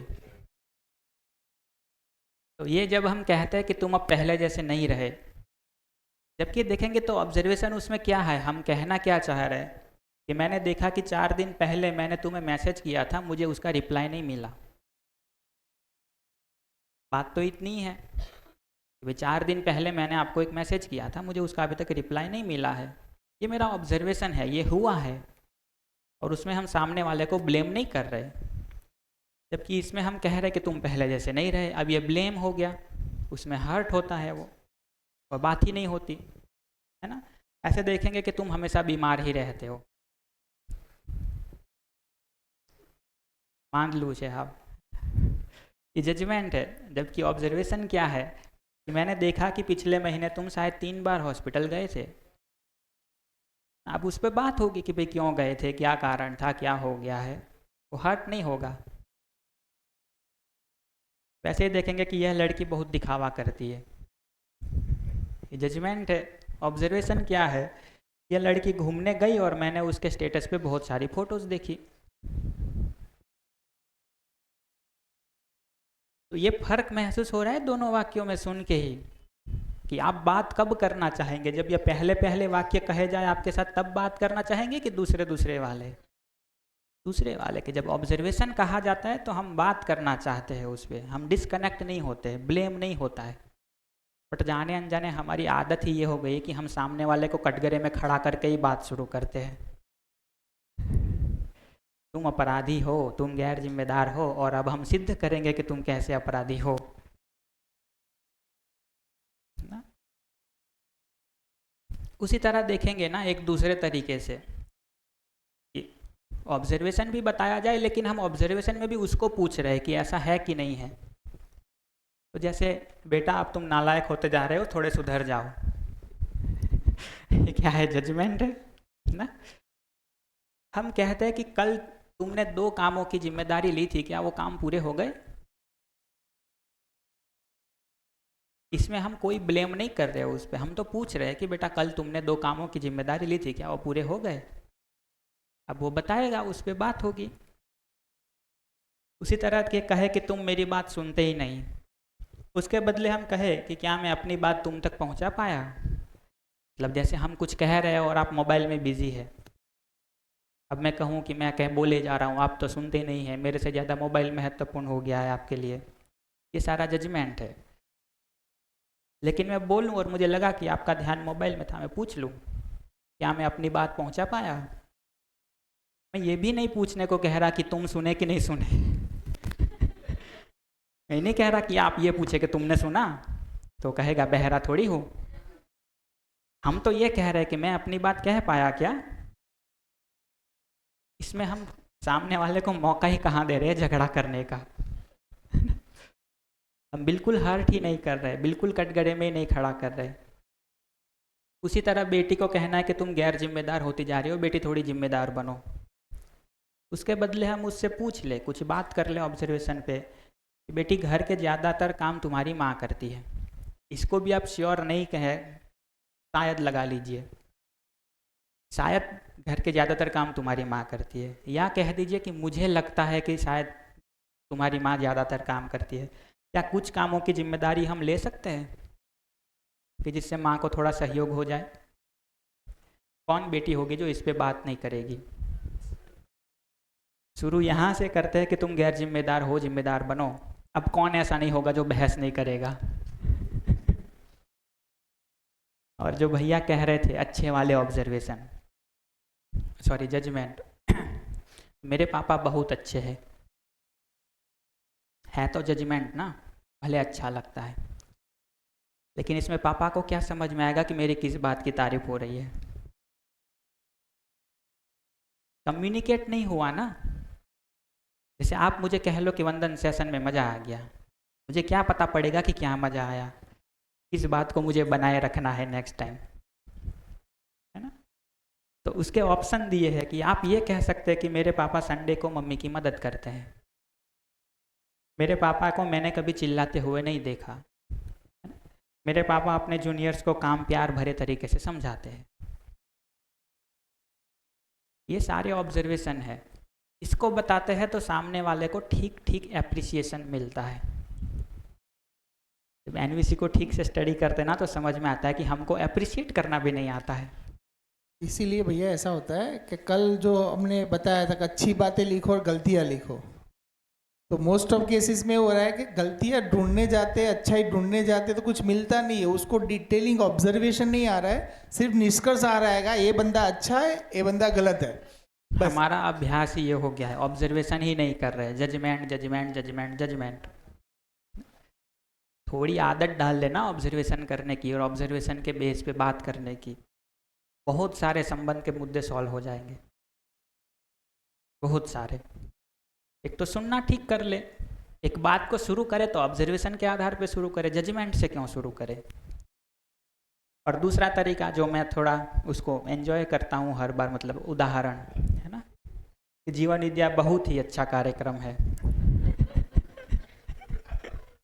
या कई बार हम कहते हैं जीवन विद्या सबसे अच्छा कार्यक्रम है। ये हम कहते तो है लोगों को घर जाके, सामने वाले को क्या सुनाई देता है कि हम जो कर रहे हैं वो बेकार है, या सामने वाले को पता क्या चलेगा कि जीवन विद्या में अच्छा है क्या, कम्युनिकेट क्या होगा उससे। ठीक, उसके तरीके ये कह सकते हैं कि जीवन विद्या में संबंधों पर गहराई से बात होती है, जीवन विद्या में संवाद पूर्वक चर्चा होती है, जीवन विद्या के शिविर के बाद मेरा स्वयं पर ध्यान जाने लगा है, और जो भी जोड़ना हो जोड़ सकते हैं। ये सारे मैं अपने ऑब्जर्वेशन बता रहा हूँ। मुझे तो मतलब मेरा एक्सपीरियंस तो यह है कि जब भी ऑब्जर्वेशन पे बात करते हैं ना, सामने वाले को सुनना ही पड़ता है, कैसे डिनाई करेंगे उसको, बात होती ही है अच्छे से। तो पॉजिटिव जजमेंट को भी देखेंगे ना, पॉजिटिव जजमेंट सुनने में भले अच्छे लग जाए बट देर सवेर उससे कुछ कम्युनिकेट नहीं होता है। नेगेटिव जजमेंट तो हर्ट करते ही करते हैं। अब बात करने के पूरे तरीके को देखेंगे, एनवीसी ये कहता है कि 4 स्टेप में बात हो सकती। पहला तो कि मैं देखूं कि ऑब्जर्व मैंने क्या किया, मुझे क्या दिख रहा है। जैसे मैं फिर वही उदाहरण लूँ कि हम यहाँ से घर जाए, देखिए घर में सब फैला पड़ा है, ठीक, अभी मुझे ठीक से बात करनी है तो मैं क्या बात करूँगा, तो मेरा ऑब्जर्वेशन क्या बना, ये सब इधर उधर पड़ा हुआ है। उसके बाद देखे कि मुझे फील क्या हुआ, ये जो मैंने देखा, देखने के बाद मुझे क्या फील हुआ। बताइए, कमरा एकदम फैला हुआ, घर फैला हुआ मिलेगा आपको, क्या फील होगा। बस यही शब्द है हमारे पास। या तो नेगेटिव फील हुआ या तो पॉजिटिव फील हुआ, या तो अच्छा फील हुआ या तो बुरा फील हुआ। उसके लिए शब्द ढूंढिए तो कम्युनिकेट हो ठीक से। असहज फील हुआ, डिस्कम्फर्ट फील हुआ, बेचैनी फील हुई, गुजराती में जिसको क्या सूग फील हुई, सूग थी, तो कुछ भी ऐसा फील हुआ हमको। फील क्यों ऐसा हुआ, उसके पीछे मेरी कोई ज़रूरत है जो पूरी नहीं हुई। ये भी क्रिटिकल स्टेप है कि मुझे कमरा गंदा देख के या चीज़ें फैली हुई देख के जो डिस्कम्फर्ट फील हुआ, ये इसीलिए फील हुआ क्योंकि मेरी ज़रूरत है घर ठीक रहे, मेरी व्यवस्था की नीड है जो पूरी नहीं हुई, तो मुझे डिस्कम्फर्ट फील हुआ। ये 3 स्टेप ठीक हो गए। चौथा है कि अब हम रिक्वेस्ट कर लें। कैसे चारों स्टेप में बात होगी, मैं घर में आया या घर में आई, मैंने देखा कि चीज़ें इधर उधर पड़ी है, उससे मुझे डिस्कम्फर्ट फील हुआ, चूँकि मेरी व्यवस्था की नीड पूरी नहीं हुई। घर में व्यवस्था रखने के लिए हम क्या कर सकते हैं? क्या हम घर में व्यवस्था मेंटेन रख सकते हैं? ये जब हम पूछेंगे तो इस पर बात होगी।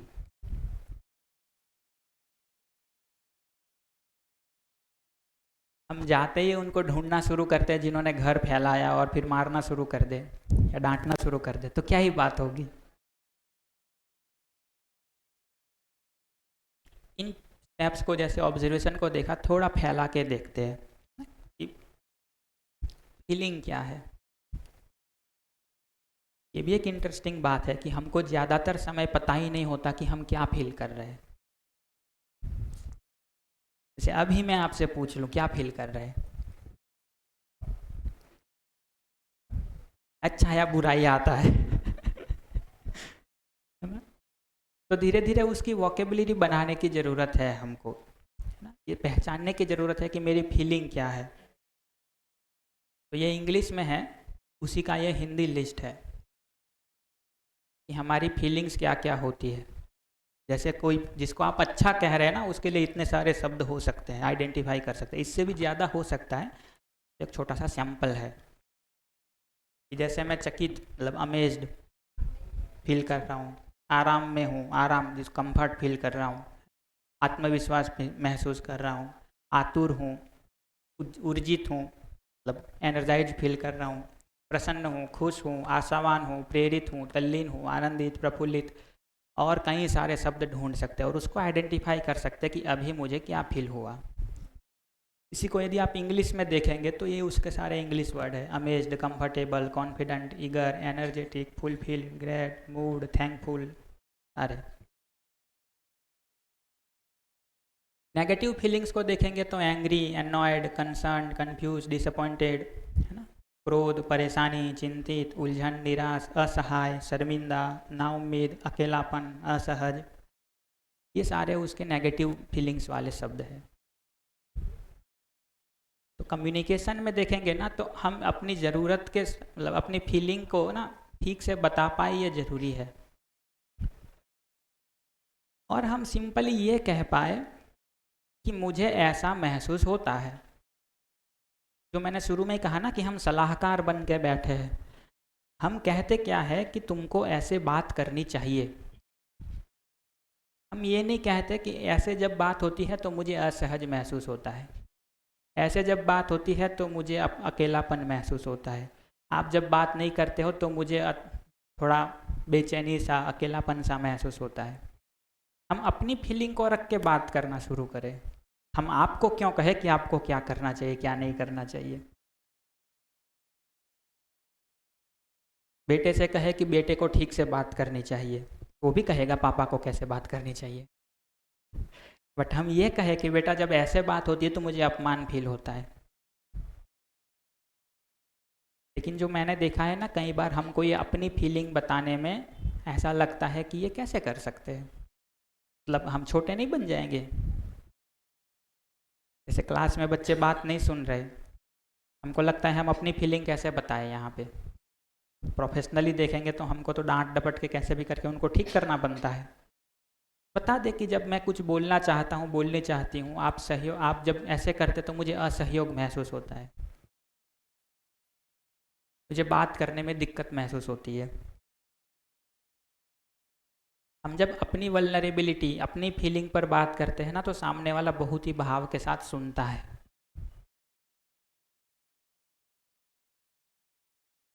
हम जब कहते हैं कि हम जब काम करके घर आते हैं, हमारी ये अपेक्षा रहती है कि ठीक से बात हमारे साथ करी जाए, नहीं करी जाती, हमको चिड़चिड़ापन महसूस हो जाता है। हम अपनी फीलिंग को सेंटर में रख करके बात करना शुरू करें। जैसे एक उदाहरण लिखा है कि हम ये कहते हैं कि भाई तुम तो आजकल बड़े व्यस्त आदमी हो गए हो, ये ब्लेम है उस पर, है ना। कि हम कहें कि तुम तो संबंधों पर ध्यान नहीं देते, थोड़ा संबंधों पर ध्यान दे दो। उसके बदले हम ये कहें कि मैंने तुम्हें कल 3 बार फ़ोन मिलाया, तुम्हारा फ़ोन उठा नहीं, तुमसे बात नहीं हो पाती तो मुझे अच्छा नहीं लगता, या मुझे अकेलापन लगता है। ये फर्क पकड़ पा रहे हैं? हम उस व्यक्ति को कटघरे में ला ही नहीं रहे कि तुम फोन नहीं उठा रहे। हम तो ये कह रहे हैं कि जब तुमसे बात नहीं होती तो मुझे अकेलापन लगता है, मुझे असहज लगता है, मुझे लोनली फील होता है। कौन सा तरीका ठीक लग रहा है? जो हम अभी तक करते आए हैं वो, कि ये वाला?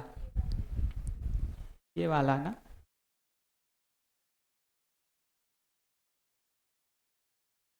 ये ऐसा व्यक्त कर, सुनाई दे रहा था? हाँ, ऐसा व्यक्त करने में ये एक आता है कि इसमें हम वीक दिखते हैं। वही कह रहा हूँ। वीक दिखते हैं तब सम्मान कम होने का डर लगता है। लेकिन इस बात को ये सोचना चाहिए कि हम अंदर से जो फील कर रहे हैं उसको बाहर ठीक से नहीं दिखा रहे। इस सिचुएशन में ज़्यादा वीक होते हैं हम। जब जो अपने अंदर कमी महसूस हो रही है, जो नेगेटिव भाव फील हो रहा है, उसको बता दे दें, उसमें हम ज़्यादा वीक होते हैं, या नहीं बता के जो स्ट्रगल कर रहे हैं उसमें वीकनेस ज़्यादा फील होती है। और ये सम्मान की भी बात करें तो आप ही देखिए आप किसका सम्मान ज़्यादा करते हैं। जो पारदर्शी होके अपनी बात बता दे, अपने मन की बात बता दे, उसका सम्मान ज़्यादा करते हैं, या जो छिपाता है अपनी फीलिंग को ढक के रखता है उसका सम्मान ज़्यादा करते हैं। और सिंपल ही पूछेंगे कि हम सहज किस में हैं, छिपाए रखने में और स्ट्रगल करने में सहज है, या जैसा फील हो रहा है वैसा बताने में सहज है? सोचना चाहिए इस मुद्दे पे। बात आपकी एकदम ठीक है, यही फील होता है हमको कि हम अपनी फीलिंग बता देंगे तो हम वीक सिद्ध हो जाएंगे। तो हम ये तो कह रहे कि भाई मुझे अकेलापन ऐसे नहीं महसूस होना चाहिए। आप पूछेंगे आदर्श रूप से कि होना चाहिए कि नहीं होना चाहिए, ठीक बात है कि भाई नहीं हो तो अच्छा है, बट हो रहा है तो क्या करेंगे? तो बता देंगे कि मुझे ऐसा फील हो रहा है। अपनों को नहीं बताएंगे तो किसको बताएंगे? तो उसको तो देखना चाहिए कि हम वीक एक्चुअली कहाँ पे रह जाते हैं। नहीं बताने में मुझे ऐसा लगता है कि उसमें ज़्यादा वीक फील होता है, स्ट्रगल है उसमें बहुत सारा।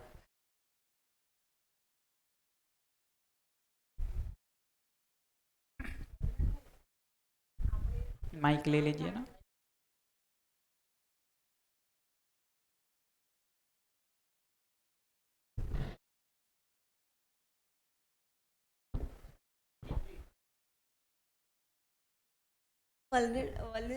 अगर किसी को पता चले है, ये भी अच्छी बात है। सिंपली देखेंगे ना कि ये वल्नरेबिलिटी एक्चुअली वल्नरेबिलिटी नहीं है। हम ये जो कहते हैं ना कि हमको यहाँ असहज फील होता है, हम ये कहते हैं कि हमको आपसे थोड़े सहयोग की अपेक्षा है ना? और वंदन भाई कहाँ से? ऐसा हाँ, भी है कि हमें ऐसे लग रहा है कि वीक, हमें ऐसा कुछ बोल दूंगी तो सामने वाला मुझे वीक मान लेगा, लेकिन हम उसके सामने ही ओपन होते जिसके साथ हम सहज भाव से प्रस्तुत हो सकते हैं और वो भी हमारे साथ सहज भाव से रिस्पॉन्ड कर सकता है। एग्जैक्टली। कम से कम अपने, मतलब बहुत समाज में तो बाद में देखेंगे, कम से कम अपने परिवार में भी देख लेना। जब हम ये कहते हैं कि मुझे इसमें ये फील हो रहा है, मेरी ये ज़रूरत पूरी नहीं हो रही है, ठीक से कहा है भाव से, तो परिवार के लोग तो उसको पूरा करने के लिए तैयार है ही। बाहर का तो अभी मैं बहुत नहीं बताऊंगा, उसको कभी बाद में देखेंगे, बट परिवार में तो ये होता ही है। और उसके साथ एक बात ये भी जोड़ने की ज़रूरत है कि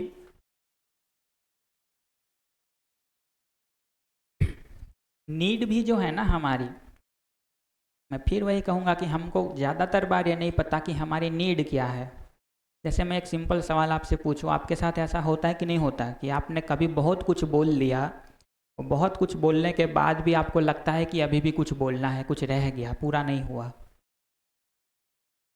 खासकर जिस संबंध में आपका कम्युनिकेशन ठीक नहीं है, संबंध ठीक नहीं है, वहाँ जब आप कुछ बोलने जाते हैं, ऐसा होता है कि नहीं होता है कि बहुत कुछ बोल लिया लेकिन लगता है कि अभी भी कुछ बोलना है?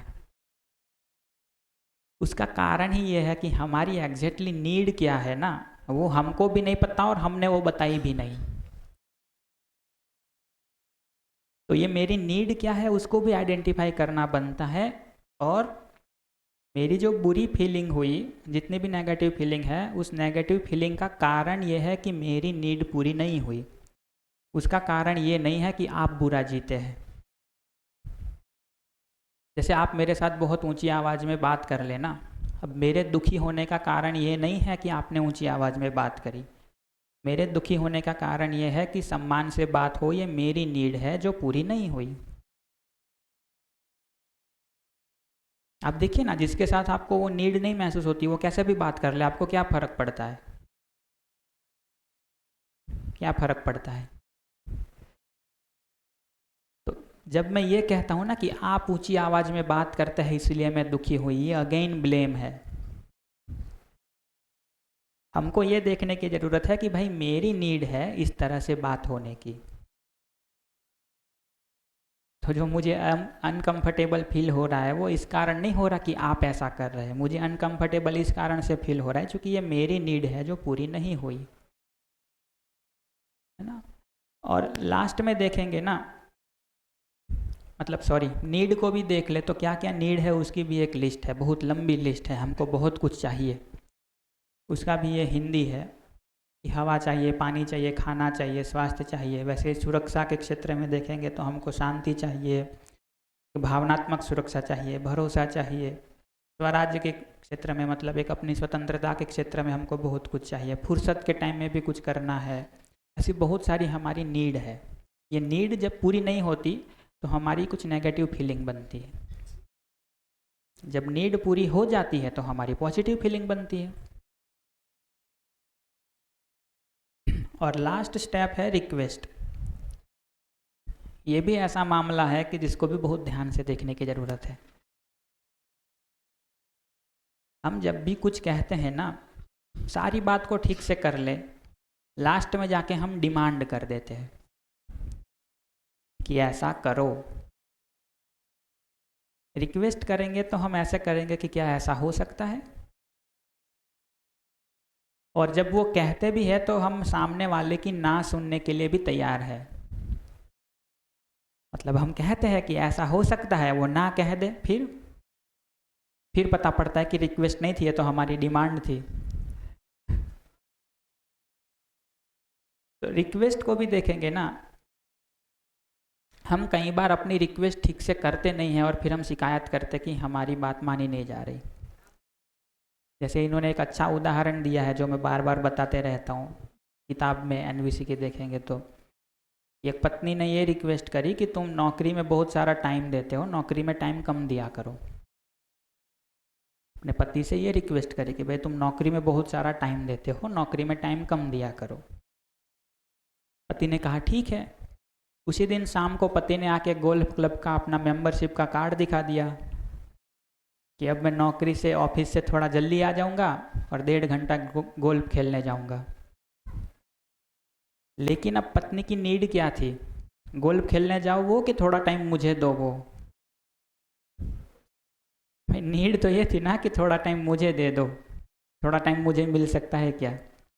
हमने कहा क्या? नौकरी में टाइम कम दो, तो उन्होंने टाइम गोल्फ खेलने में दे दिया। आपकी तो नीड पूरी हुई नहीं ना। तो एक बात हमको ये भी समझने की ज़रूरत है कि जब हम कुछ बोलते हैं ना, सिर्फ अपनी परेशानी व्यक्त कर देना कोई उपाय नहीं है। हमारी रिक्वेस्ट क्या है, हमारी चाहत क्या है, उसको भी क्लियरली बताना ज़रूरी है। सिर्फ परेशानी व्यक्त कर देना कोई उपाय नहीं होता। अल्टीमेटली हमारी रिक्वेस्ट क्या है वो भी बताना पड़ता है, और वो रिक्वेस्ट भी उस फॉर्म में बताना पड़ता है कि सामने वाले को समझ में आए कि उसको करना क्या है। जैसे आप ये रिक्वेस्ट करें कि थोड़ा ध्यान दो मेरे पे, अब क्या ध्यान दे सामने वाला? कहे कि यार तुमको तो मेरा ध्यान ही नहीं रहता, मुझ पे थोड़ा ध्यान दे दो। क्या ध्यान दे, वो क्या करे? रिक्वेस्ट ये बनती है कि क्या हम शाम को आधा घंटा बैठ के बात कर सकते हैं? ये रिक्वेस्ट है ना, जिसमें उसको पता पड़े कि क्या करना है, सामने वाले व्यक्ति को पता पड़े कि भाई मुझे क्या कहा जा रहा है।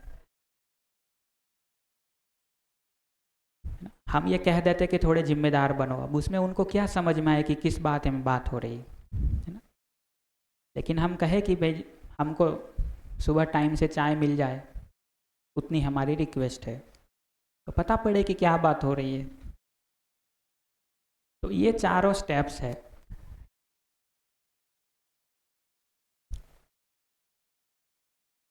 उसमें रिक्वेस्ट में देखेंगे ना तो एक नेगेटिव रिक्वेस्ट भी होती है। जैसे आप कोई बात करने बैठे और आपने बोला कि फालतू बातें मत करो। अब नेगेटिव रिक्वेस्ट तो हो गई कि भाई रिक्वेस्ट भी नहीं है एक्चुअली, तो ये डिमांड है, नेगेटिव डिमांड है ना। बट फालतू बातें ना करे तो वो क्या करे, हम क्या चाहते हैं। तो रिक्वेस्ट तो ये हो सकती है कि क्या हम हमारे ट्रैवलिंग प्लान के विषय में ही बात करें। जैसे हम बच्चे को कहते हैं कि मोबाइल मत चलाओ, ये डिमांड भी है और नेगेटिव भी है। अब वो क्या करे, मोबाइल ना चलाए तो और क्या करे, वो तो हमने कहा ही नहीं। तो ये नेगेटिव तरीके से डिमांड करने से या नेगेटिव रिक्वेस्ट भी कर लेने से सामने कुछ कम्युनिकेट नहीं होता है, फिर हम कहते हैं कि वो हमारी बात मानते नहीं है। अब इन चारों स्टेप्स को समेट के देखेंगे ना, तो जैसे आप बात करना चाहते हैं अपने जीवन साथी से या घर में मम्मी से या पापा से, शाम को आप बात करने जा रहे हो और वो मोबाइल चलाए, ऐसा कई बार हो जाए, कैसे बात करेंगे। तो पहला स्टेप क्या है, ऑब्जर्वेशन। तो हमारा ऑब्जर्वेशन क्या है, तो रोज़ शाम को मैं आपसे बात करने की प्रतीक्षा करती हूँ या करता हूँ, ये ऑब्जर्वेशन है। इससे हमारी फीलिंग क्या है कि आपसे बात नहीं हो पाती तो मुझे अकेलापन महसूस होता है, क्योंकि हमारी नीड क्या है कि मेरी आपके साथ पाने की ज़रूरत पूरी नहीं होती। ये ऑब्जर्वेशन हो गया, फीलिंग हो गई, नीड हो गई। अब रिक्वेस्ट प्लेस कर दे कि क्या हम रोज़ शाम को डिनर के बाद 15 मिनट साथ बैठकर बातें कर सकते हैं।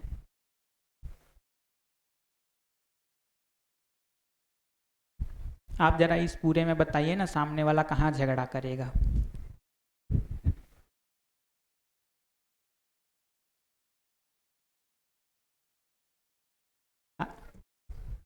हैं? हाँ, ये भी अच्छी बात है कि हम जब रिक्वेस्ट भी करते हैं ना, हम पहले डिसीजन लेके जाते हैं कि शाम को ही बात करनी है, इतने ही टाइम बात करनी है, इसमें एग्री हो जाओ। हम कंसिडर बस इसी बात को करें कि मेरी ये नीड है कि मुझे आपसे बात करनी है। आपकी क्या नीड है बताइए, और कब बैठ के बात कर सकते हैं उस पर चर्चा कर लेते हैं। हमारे सारे संवादों को देखेंगे ना तो हम क्या करते हैं, संवाद करने जाने से पहले हम डिसीजन ले चुके होते हैं कि ऐसा करना है। अब सारा संवाद इस तरह से डिजाइन करते हैं कि कैसे सबको इसमें कन्विंस कर ले, है ना। यदि ऐसा करने जा रहे हैं तो मैं पहले से ही बता दूं कि एनवीसी काम नहीं करेगा, खामखा एफर्ट मत करिएगा। ओपिनियन या उसको क्या बोलना है, क्या पसंद है, उसका हम स्कोप ही नहीं देते और हम हमारी बात उस पर थोप देते हैं। वही तो कह रहा हूँ, हम डिसीजन लेके गए हैं और अब मनवाना है सामने वाले व्यक्ति को। जबकि करना ये बनता है कि हमारे लिए महत्वपूर्ण तो ये है ना कि हमारी कोई ज़रूरत है जो पूरी हो, जिस भी तरह से पूरी हो। सामने वाले की भी कुछ ज़रूरत है, उनका भी कोई प्रेफरेंस है, उनकी भी कुछ अनुकूलता है, उनकी भी कोई फीलिंग है, वो अपनी भी बात बताए और फिर संवाद करके तय करेंगे कि ये कैसे पूरा होगा।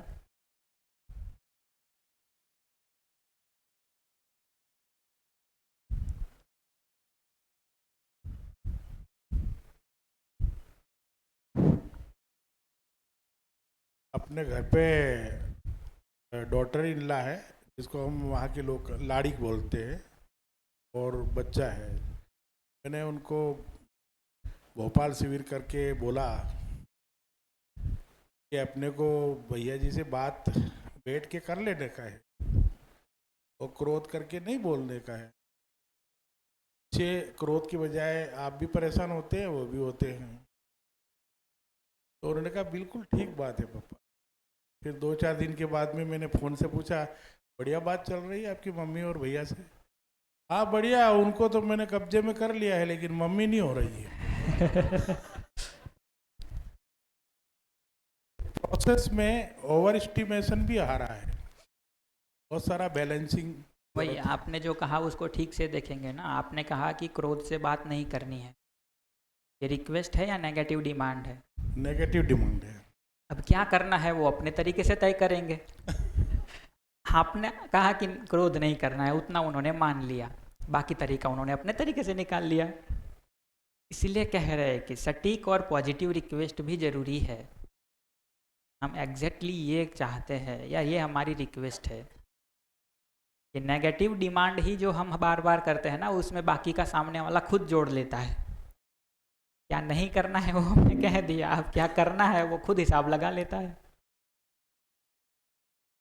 तो कहना ये बनता है, मतलब उस पूरी बात को देखेंगे ना, कि जब मुझे ये सुनने में आता है कि कोई अपने संबंधी से इस तरह बात करता है तो मुझे उससे आहत महसूस होता है। आपको भी क्या लगता है, ठीक से बात होनी चाहिए कि नहीं होनी चाहिए? संबंध पूर्वक बात होनी चाहिए कि नहीं होनी चाहिए? स्नेह के भाव से बात होनी चाहिए कि नहीं होनी चाहिए? रिक्वेस्ट में भी इस तरह से पूछ लेना ठीक तरह से, हम तो उनको भी पकड़ में आता है कि क्या कहा जा रहा है और ठीक से ध्यान जा पाता है। और लास्ट में समेट के मैं एक बात कहूँ कि जितने भी हमारे संबंध या संवाद उलझे हुए हैं, जहाँ से हमने शुरू की थी बात को, यदि उसको ठीक करना है तो क्या स्टेप्स हो? सबसे पहला तो यह है कि हम विश्वास, सम्मान, स्नेह भावों को अपने में सुनिश्चित करें। दूसरा यह है कि सामने वाले की क्या नीड है, क्या फीलिंग है, उसको सुनने का प्रयास करें। वो जो भी कह रहे हैं या हमसे बात ही नहीं कर रहे हैं या ठीक से बात नहीं कर रहे हैं, हम ये पकड़ने का प्रयास करें कि उनकी क्या नीड है जो पूरी नहीं हो पाई है, उनकी क्या फीलिंग है जिसको वो इस तरह से व्यक्त कर रहे हैं। और मैं फिर याद दिलाऊं, जब सुनना है जजमेंटल हुए बिना, कचरा अपने में लिए बिना सुनना है। उनकी जो नीड है, उनकी जो फीलिंग है, उस पर हम ठीक से बात करें कि आपकी यही फीलिंग है ना, आप यही चाहते हैं ना। जब वो एग्री हो जाए कि हाँ, तो हम उस पर बात करें कि वो कैसे पूरा हो सकता है। हमारी जो नीड है, हमारी जो फीलिंग है, हम उस पर बात कर ले कि कैसे पूरा हो सकता है। बात शुरू हो ही सकती है, ठीक से बात करी ही जा सकती है।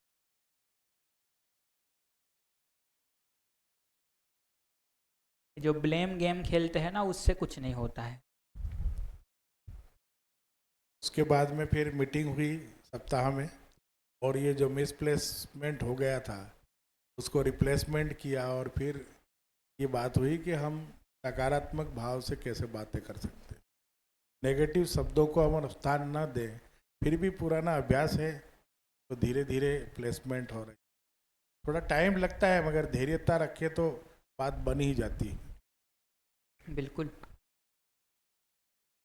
क्योंकि जो हम पहले कह रहे थे ना कि जैसे हम सुखी होना चाहते हैं, दूसरे को सुखी करना चाहते हैं, तो हम कोई एंटिक पीस थोड़ी है कि हम ही ऐसा चाहते हैं। हर मानव यही चाहता है, ये मानव होने का स्वभाव है। मानव का स्वभाव है कि सुखी होना चाहता है, दूसरे को भी सुखी करना देखना चाहता है। इस बात पे तो भरोसा रख सकते हैं ना। और मैं फिर कहूँगा, इस पूरी प्रक्रिया में ये ध्यान रखने की ज़रूरत है कि हमको सलाहकार बनने की ज़रूरत नहीं है। सामने वाले को भी समझ में आता है। जैसे हमको ध्यान देने से दिखता है कि कौन सा भाव ठीक है, कैसे बात करना ठीक है, सामने वाले को भी दिखता है। कर नहीं पा रहा है तो किसी तरह का सहयोग चाहिए। कुछ परेशानी है जहाँ उनको दिक्कत हो रही है, हमारी हेल्प चाहिए उससे निकलने में। उतनी हेल्प भर कर दे, ठीक से बात तो वो भी करना चाहता है, ठीक से जीना तो वो भी चाहता है। तो ये 4 चीज़ें हैं: ऑब्जर्वेशन, फीलिंग, नीड और रिक्वेस्ट। और आइडिया देखेंगे पूरे का तो ये है, जब भी हम सुने सामने वाले की फीलिंग और नीड को सुन पाए। जब भी हम बोले, ब्लेम न करने के बदले, जजमेंट करने के बदले ऑब्जर्वेशन रख पाए फीलिंग और नीड को रख पाए, लास्ट में रिक्वेस्ट को रख पाए। रिक्वेस्ट को रखने का मतलब ये नहीं है कि हम डिमांड लेके जा रहे हैं, डिसीजन पहले से लेके जा रहे हैं। रिक्वेस्ट को रखने का मतलब उतना ही है कि हम हमारी नीड को पूरे करने के लिए एक चर्चा करने जा रहे हैं, स्ट्रेटेजी दोनों लोग मिलके बना लेंगे। इतनी बात मुझे अपनी ओर से रखनी थी इसको लेकर। क्वेश्चन है आपका या कुछ इसमें और चाहते हैं तो 4-5 मिनट है कर सकते हैं, वरना हम लोग ब्रेक कर लें।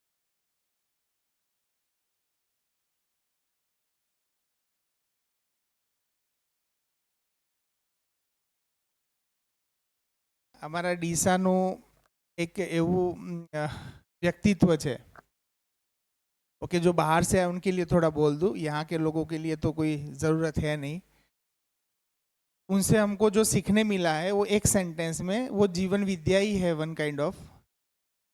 भले हो, भले बनो और भला करो, मतलब भला था उन्हें भलू करो, मतलब इसमें ही पूरा। कभी जीवन विद्या को भी समझते हो तो यही है कि खुद पे भले बनो, मतलब खुद पे काम करना है, स्वयं पे, और भला करो मतलब दूसरे के साथ अच्छा आचरण करो। बस ये 2 सेंटेंस में इनका जो संदेश है हमको मिल जाता है, तो उनके लिए हम जोरदार तालियों से स्वागत करते हैं।